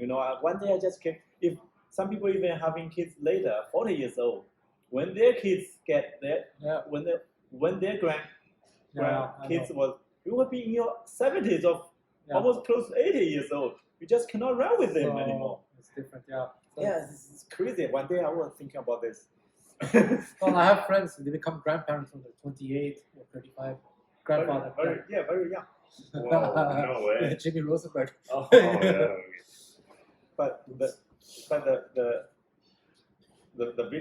buddies when I grew up, like they all like 20 years old, they have their first kid.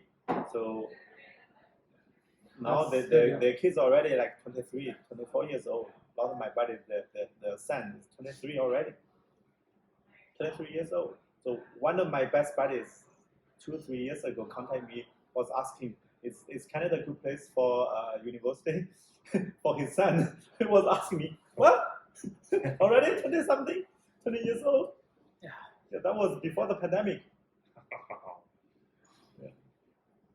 That's when you were super young to have a kid. So so now he's 43 like me, and he can have grandchildren already. And so he's super, still can run with them, play with them. To, like Chinese culture, probably help the grandparents are going to help raising up the kid, right? So they are very capable of taking care of the grandchildren for their children. Very cool. It's very different choices you have to make in life. Yeah, a lot of different choices. I have only one child, but ideally myself, I think probably 2 or 3 would be best. But because of having a restaurant, we're lucky she's super healthy, never get sick in the 9-10 years. Like otherwise, I'm gonna take time off to bring her to the hospital. We're super lucky. She's super healthy. Imagine you have 2 or 3 kids. Now it's running everywhere. All those extra curriculum things, activities. That's why my wife's not in the restaurant anymore. So me running the running the whole show, front, back. Wow. Amazing. So, as a responsible Chinese parent, you have to spend a lot of time and money on the kids' education. Yeah. I knew nothing about music, even like only after meeting my wife. I met her in the university time. So only after meeting her, like in university, she told me I have no, like I don't know the difference between do, re, mi, fa, sol, la, si, do. I did not know I thought only those 7 songs. I did not know the pitch was different. I from the village, the little bit basic music education, even my musical teacher did not tell us that thing. So I thought it was on a different sound, not like the pitch is different, right? Yeah. So that's why I cannot sing karaoke. In any karaoke situation, I was really bad, was really shameful. No. Seriously, it's like in Chinese we call 音不全, the 5 tones. No. How many tones do we have? Is it 4? This has 7. Four official. In Mandarin? No, I mean the for the musical. Oh, sorry. 12. 7. 12. Really? This had There are 7, and then in between, you have 12. Oh, yeah. In Chinese, we have an expression called 音不全, 5 tones. Because in Chinese music you use 5 tones. Yes. Really? In Chinese, that's why. I can play for you those 5 tones if you want. Seriously? Yeah. It's my specialty. So the idiom does come with signs. So those idioms, the 5 tones are real. Yes. These are the 5 tones. It's my specialty. It's not racist if I do it. So you know this. Those are from the 5 tones. So 1, 2, 3, 4, 5.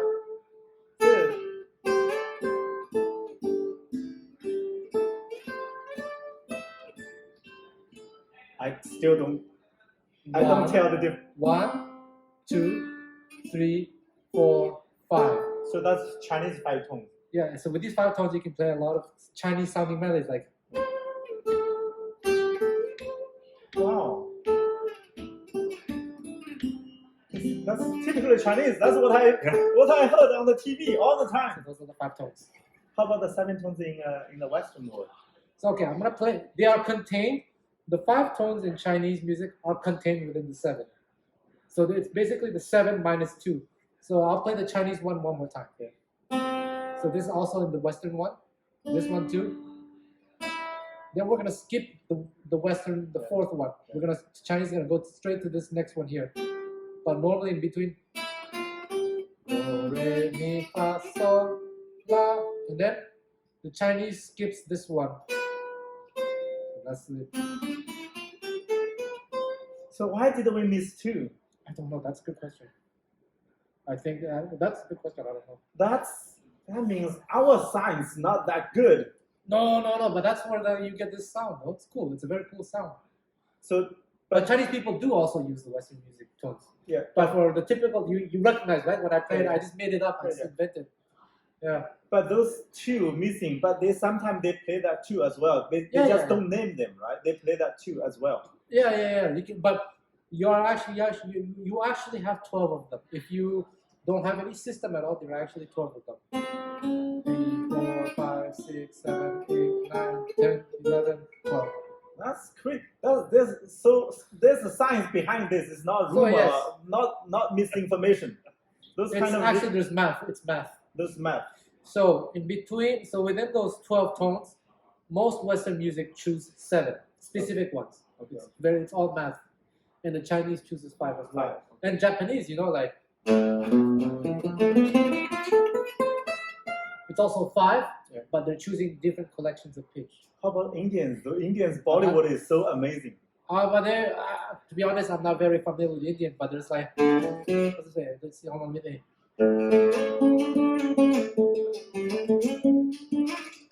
Yeah, the Indians and the Middle East, they're so different. Yes. But between them, they are familiar, right? They are close. Like between India and the Middle East, it's very very different music. Yes, different. Yeah, but a lot of Western music are using the system that use the mathematical system where we use 12 tones. But in the Middle East, in India, you have completely different systems as well. Yeah, I guess they're on different spectrum. And you cannot really naturally produce this on the guitar without doing some kind of hack. Or like vibrating, or like it's not like snapping. Because here we only have 12 tones, right? But in other systems like Middle Eastern, in between the 12 tones, there are other tones. So the only way you can do this on the guitar, because here, there's only one space, so you're going to have two tones. But if you want to play a tone between this, the only way you can do this, move it a a little bit.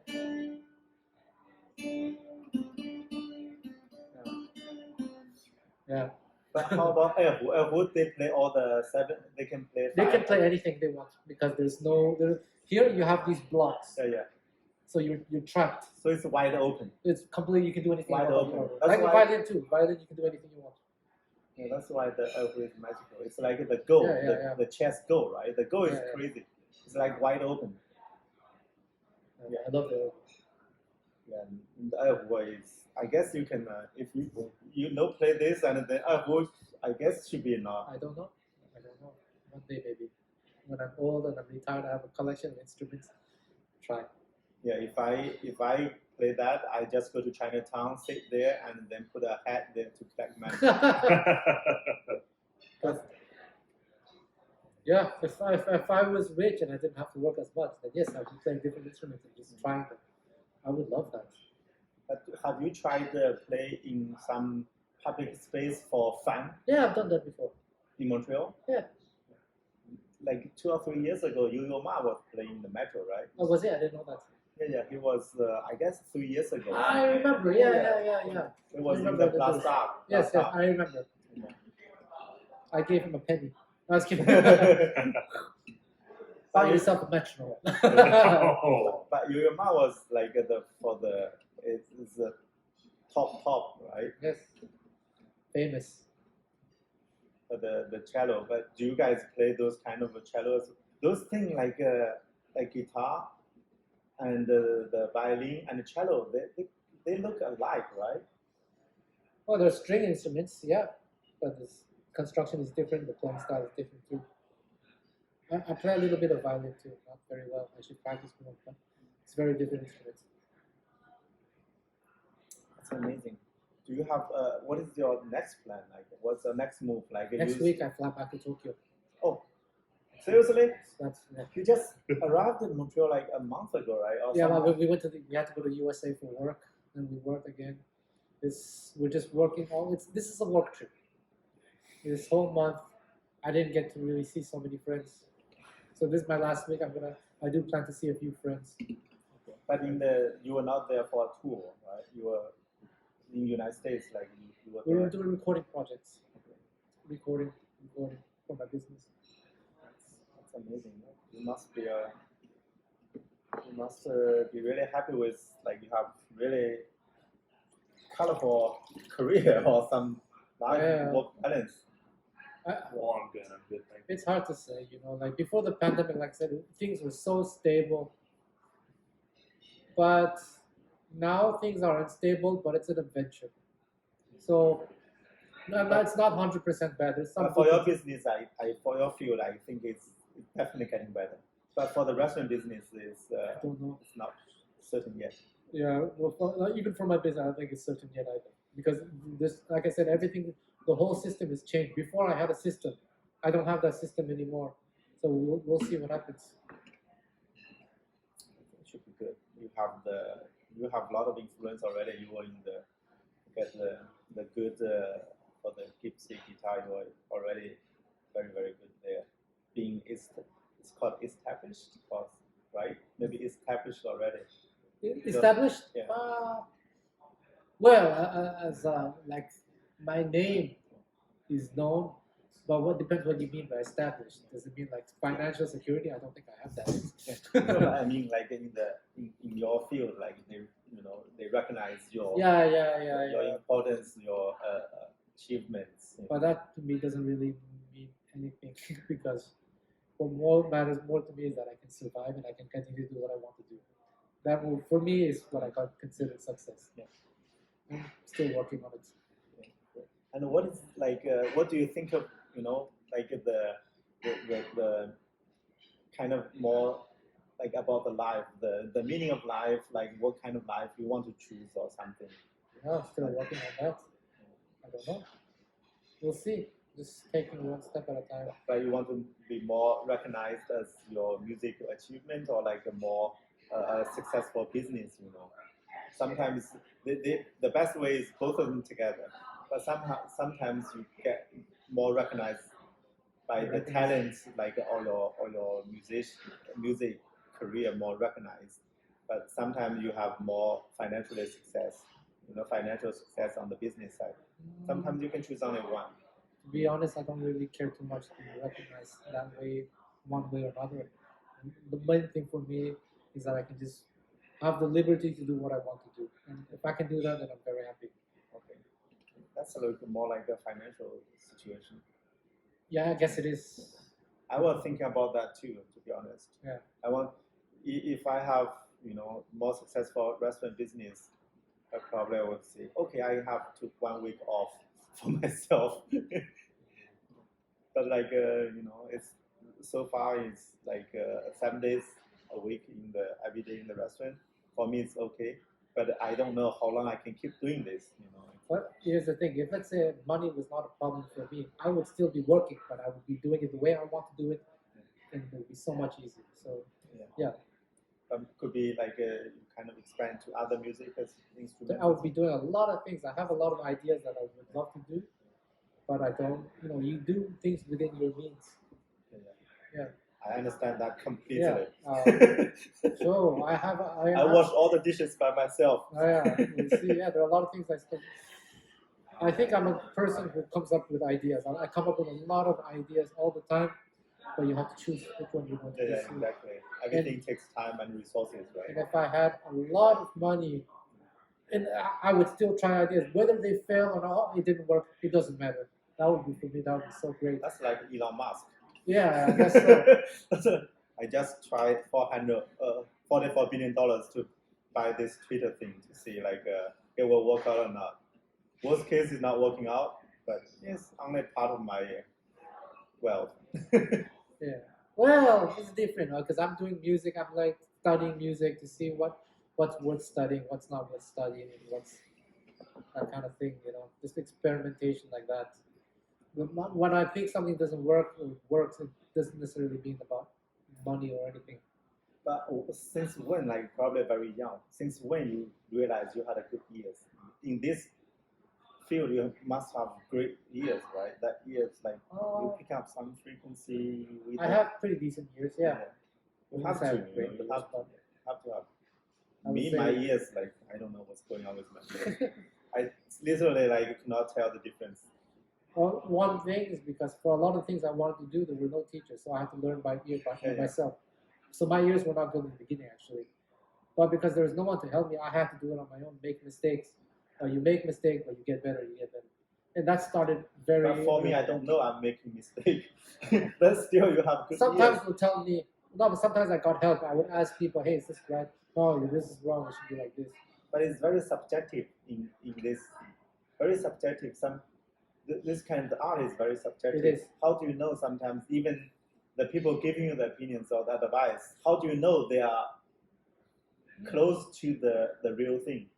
Sometimes I was asking, like, if I'm trying to copy something that I hear, but I cannot figure out what the notes are, then I would ask someone. And sometimes someone will show me, and sometimes a lot of times they get it right, sometimes they don't get, they get it kind of right, but missing one detail. But kind of right is already good for me. Kind of right. And then after a few years, like, oh, it was kind of right, but actually there's just this little detail that has to be changed. But sometimes, I'm totally outside, but sometimes it's not only about techniques, right? It's not. No. It's about passion or the feel. Yeah. Different, even you play same piece, same musical piece, but different people play just have different, injected the feeling of the passion. Yeah. So you have, so you are good at that. You kind of you come with that. Some people they're very good technically or something good techniques, but you feel like it's dry, or sometimes That's very subjective, isn't it? But like I or said, the facial impression or the body movements. that's a very subjective thing. Because I learned by ear, and I also learned a lot with gypsies, I think some of that way of thinking kind of rubbed off into me. I didn't learn to play music from the intellectual side, actually. Even though I went to school to study the intellectual side, I didn't actually learn to play music that way. So it's funny, I have those two worlds. But do you think you have to be a little bit crazy to be good at the music, or like or the free spirit, or like you have a lot of crazy ideas? Well, I don't mind of this, I don't care, or that kind of crazy personality. That's a very good thing that you say this, because I have this policy that I would never ever date a musician, like a professional musician. I will never want to be in a romantic relationship with them. Sometimes they're crazy, right? Or yourself. Because crazy. I know to be good, a lot of them have something weird going on. Because even myself, I know I'm a little bit weird. But I think if I can defend myself, the fact that I know I'm a little bit weird is a good thing. I think a lot of people, the worst thing is when they don't know them. Yeah. That's my observation. All the people, seriously, that's why you have to be crazy to be really great. Like all the people, the actors, who won the Oscar like Academy. All the people have to be mentally ill. Seriously. Yeah. And it's me, myself, I like the word compromise. I always compromise. I play safe. What is that? Mediocre. I really like the word mediocre myself. I don't want to pay the price of being crazy to get perfection, or to be recognized like a top achiever. But for the artist by itself, is sometimes it's kind of you're not following the economics, you're not following the efficiency. If you're efficient, running a business or something, it has to be efficient. Everything, the cost and the income, the revenue, it has to be efficient to make profit or beat your competitors. So efficiency, but being an artist, you cannot always think about efficiency, those kind of logical. If you are logical, you lose already. You are not outstanding. You are not standing out. You are not people admire you. They don't look up to you. You have to be, have to do something other people, regular people, they don't do, or they don't think that way. What I said about I will never be in a romantic like that, I meant for people who, like I said, they don't know they're crazy, or they take music too seriously, but they don't know that they're so bad. I've seen that I cannot live with a person like that. But if someone is like, let's say she has a full-time job, plays music for fun, that's fine. But inverse looking or something, you have to look back yourself. Yes. That's kind of a feature a lot of people don't have. I think that's one of my talents, and I know myself very well, and I can accept what I am. That's why I think you are unique as well. Seriously, if you want to be good at something, and then you have to have some balance check to keep you sane, keep you realistic. Actually, that's kind of one of my biggest fears. To be crazy, but not knowing I'm crazy. Yeah, exactly. So I'm paranoid about that. You're very good, because you are willing to talk to me. I'm always questioning myself. Hey, you're willing to talk to me like about this kind of small talks. It's great. It looks like at least you kind of it's like you can contain. Yes, I learned how to control the artistic side. Because I admire those people that achieving a great thing, but at the same time, I know they are sick. A lot of them are. Yeah, if something. You can admire them. You can appreciate their achievement. You can appreciate their work. But if you live with them or be close friends with them, that would be hell. I guess. I do know a few artists who are actually normal, but they're very few. Yeah, very few. Very most of them are something strange. It's especially a lot of people. They achieve a lot of things. They live through very, very tough, hard childhood, like the single parents, sometimes the abusive environment to build their character. So they don't give up. So they achieve a lot of stuff. But at the same time, you don't want to go through, or you don't want your children to go through the same hardship to to train them, to get them ready, for their challenges on their pursuing of success. Well, some of them don't go through hardships. Some of them just bored weird. Yeah. That's it. But like a good society, they give a space for the people have different weird or the strange characters for them to show their talents. I think we talked about that some years ago. There was some people. There are some people who are just so way out there, but luckily, this music thing is one of the worlds where they can be accepted. Because I cannot imagine them working the job that you work. In the IT, or in the kitchen. What the hell are you doing? Like, I told you how many times, it's kind of, you cannot do this big thing, you are fired, it's kind of give them insults and then they feel really bad about themselves. And at the corner of the street, they stab other people because of a fight, argument or something. They feel, I was mistreated, I'm really mad, and have a lot of people, they get the tragedies. Yeah. But Canada, that's why Canada, Montreal, it's more accepting. These different people, they find their own room, their own space to you live your life. You live 70 years, 80 years. As long as you're past those 80 years, you're successful life already. Yeah. So a lot of people, they die early for other different tragic reasons. If the meth people, what is the meth, cocaine, all those kind of drugs, people, they die young because of the bad choices they made when they're super young. They knew, they try things, but touch the bad things. Yeah, there's a guy outside selling good cocaine. He's asking us, "You want good cocaine?" But then you look musicians, you naturally, in the music world, a lot of people, especially in the pop music, So you can come here for Chinese food, and after you can have some white fun. But most time, the people in the Chinese restaurant, they're very, very normal, eating the Chinese restaurant. They're not the customers for the cocaine. But for musicians, you grow long hair, beard, I don't do drugs. Don't touch that. But some people, they give you the inspiration, They get super crazy in the middle of night, and then they got, I compose, I wrote good stories or some. But you all compose, right? You compose. Sometimes, yeah. I mean, in the long run, it never, Yeah. You have to know that compose. But how is that that thing? One thing about music is great. The compose, and some composer from Japanese, and then some people put the lyrics in Chinese. Oh yeah. That thing, how does it work? What do you mean? The composer, the international, the team, they don't even speak the same language. They can come up with a pretty beautiful song together. Ah, what do you mean? Oh, those are about lyrics and the lyrics. Those are different things, right? But you do it in language. Yeah, they don't speak the same language, but they can work together.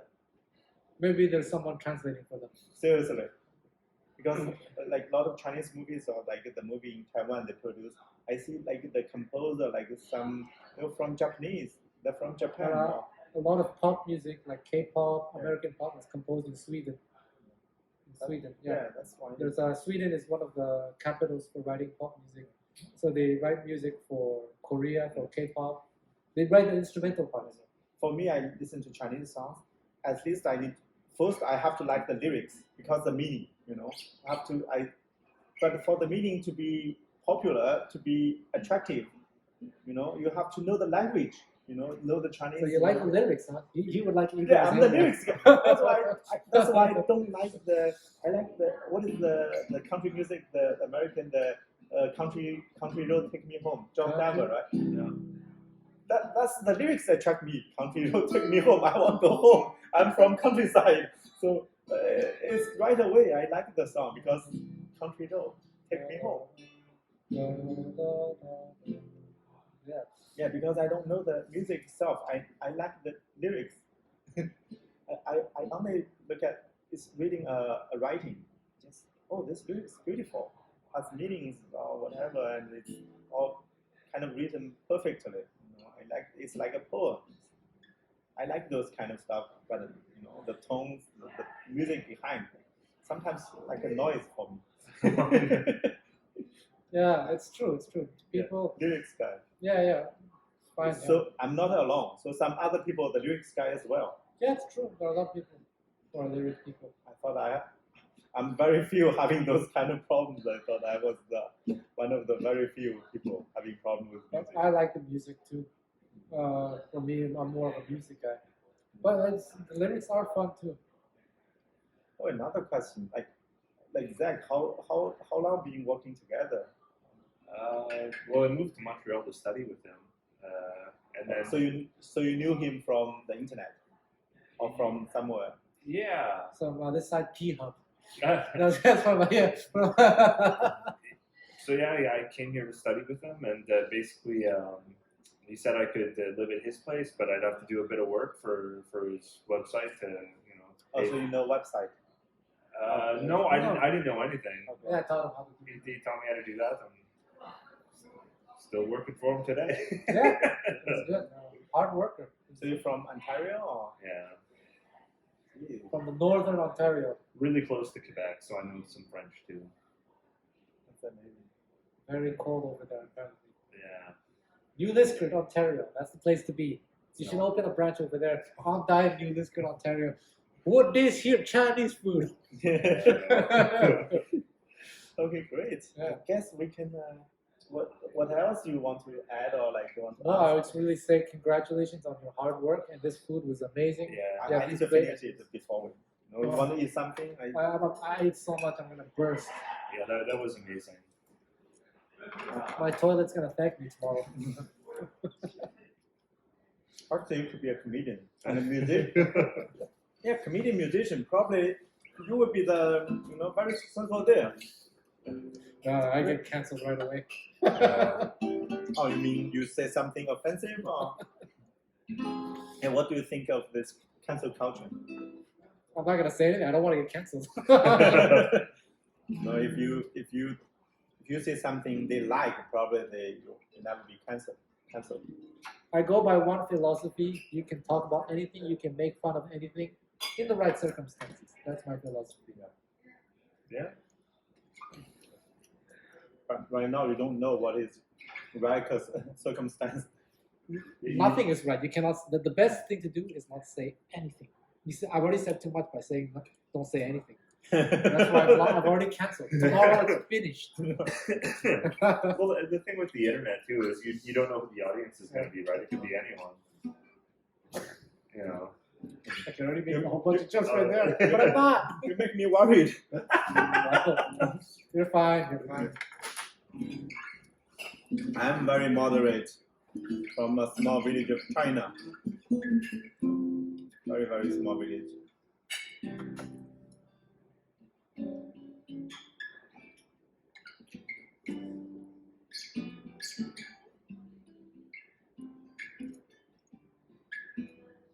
And to finish this. Yeah, those are great. I really like the meats. Next, do you want to ask something? You can ask me some questions. The last question you can have. Okay. Yours. At the start, you asked me if I was any good using chopsticks. Did it look like I was kind of used to using chopsticks, or did it look bad, like I was uncomfortable? Do you want to eat another one? I was sorry, but I was not watching. Like, I'll take that as a compliment. I'll say the cabbage. Actually, you like okay, just a second. Oh. You shot yourself in the foot there. I know. I guess out of the 10, probably 4 or 5. It's easy way you just rest one of them on this finger. So this one never move. So these 2 fingers just in charge of the movement. So you can make this pincer thing only moving one, so one not moving. So the other one. Yeah, Django could do that. Okay. So you always you hold with the thumb to make this like triangle, like the holding position. So this chopstick never moves. Okay. So only move one to make the snatching that kind of a pinch. So yeah, these 2 fingers moving. So this end resting here, so help to stabilize. And these 2 fingers just in charge of the movement. And then you slightly put some pressure with your thumb to hold it. So with these 3 points together, this end, you can put a lot of force. I'll play some music for you guys while you do that. See? So Yeah. I'm the best teacher in the world. Already, I'm gonna try to pick something else Always up. like use one move to move. So this guy never moves. Okay. And you can put really strong, like Yeah. I got it the first time. yeah. So these 3 fingers working together. I'm a good teacher. In the university, we always last minute to prepare the exam. I was teaching, one guy was really worried, like the last minute to prepare for the exam. At the end, I passed the 60 points pass. I got 65. That guy got 63, 62. He passed 2. Nice. So I told him everything I knew, like within 1 hour, 2 hours, and got him passed. Good. I'm really good at training people. All the teaching. Thank you. So this, Yeah. so this, you can do chops. You can do anything with chopstick except drinking soup. Catch a fly. Yeah, catch fly is so easy. Drinking soup this chopstick is not good for soups, but others, rice, noodle, and picking up those dishes, so useful. The chopstick is a great invention. Like Chinese people, salute them, and also the wok as well. I explained the wok thing. Oh yeah, the wok. The wok is amazing. The best mixer ever in the world. The Chinese cooking is about mixing. It's like I find it so silly here. Not silly. Not offending anybody. You're cancelled. So those things they call mixer. So you mix salad, right? Mix something mixer, right? Those kind of stainless steel. Those kind of mix a lot of different sizes mixers. So they mix salad, everything, you know. But in Chinese cooking, we mix them on heat in the wok, very hot, the natural gas, and in the wok itself, you mix everything with the spatula, very fast, and it mix completely within seconds. So I'm working in the kitchen. I'm learning a lot of cooking as well. So I found that's amazing. The best mixer in the world is Chinese wok, and the best music instrument is erhu. And the best utensil is chopsticks.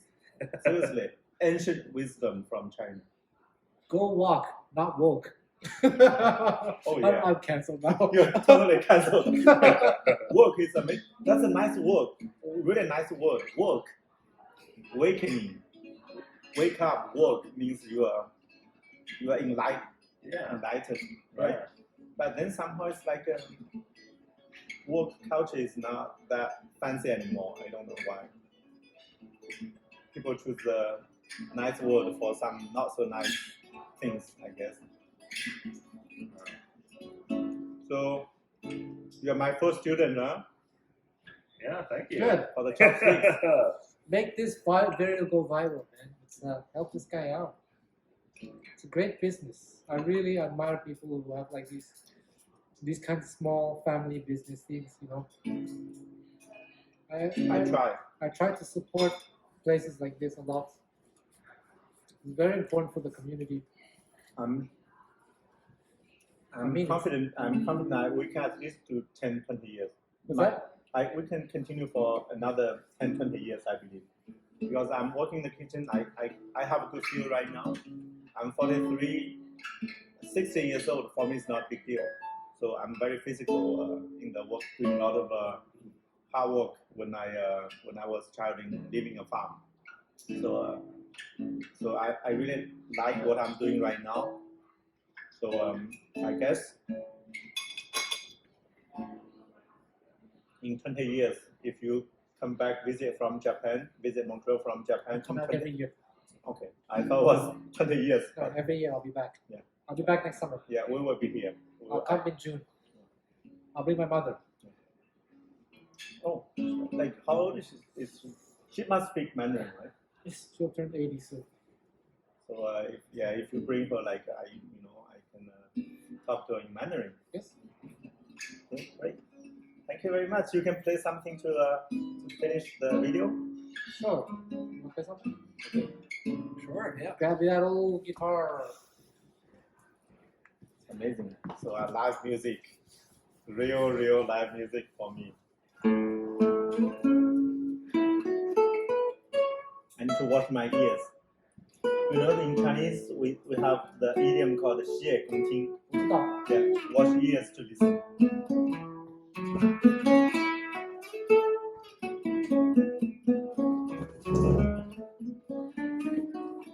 Play Cersei Swat, you know that one? Oh Or yeah. Last Ballad, or the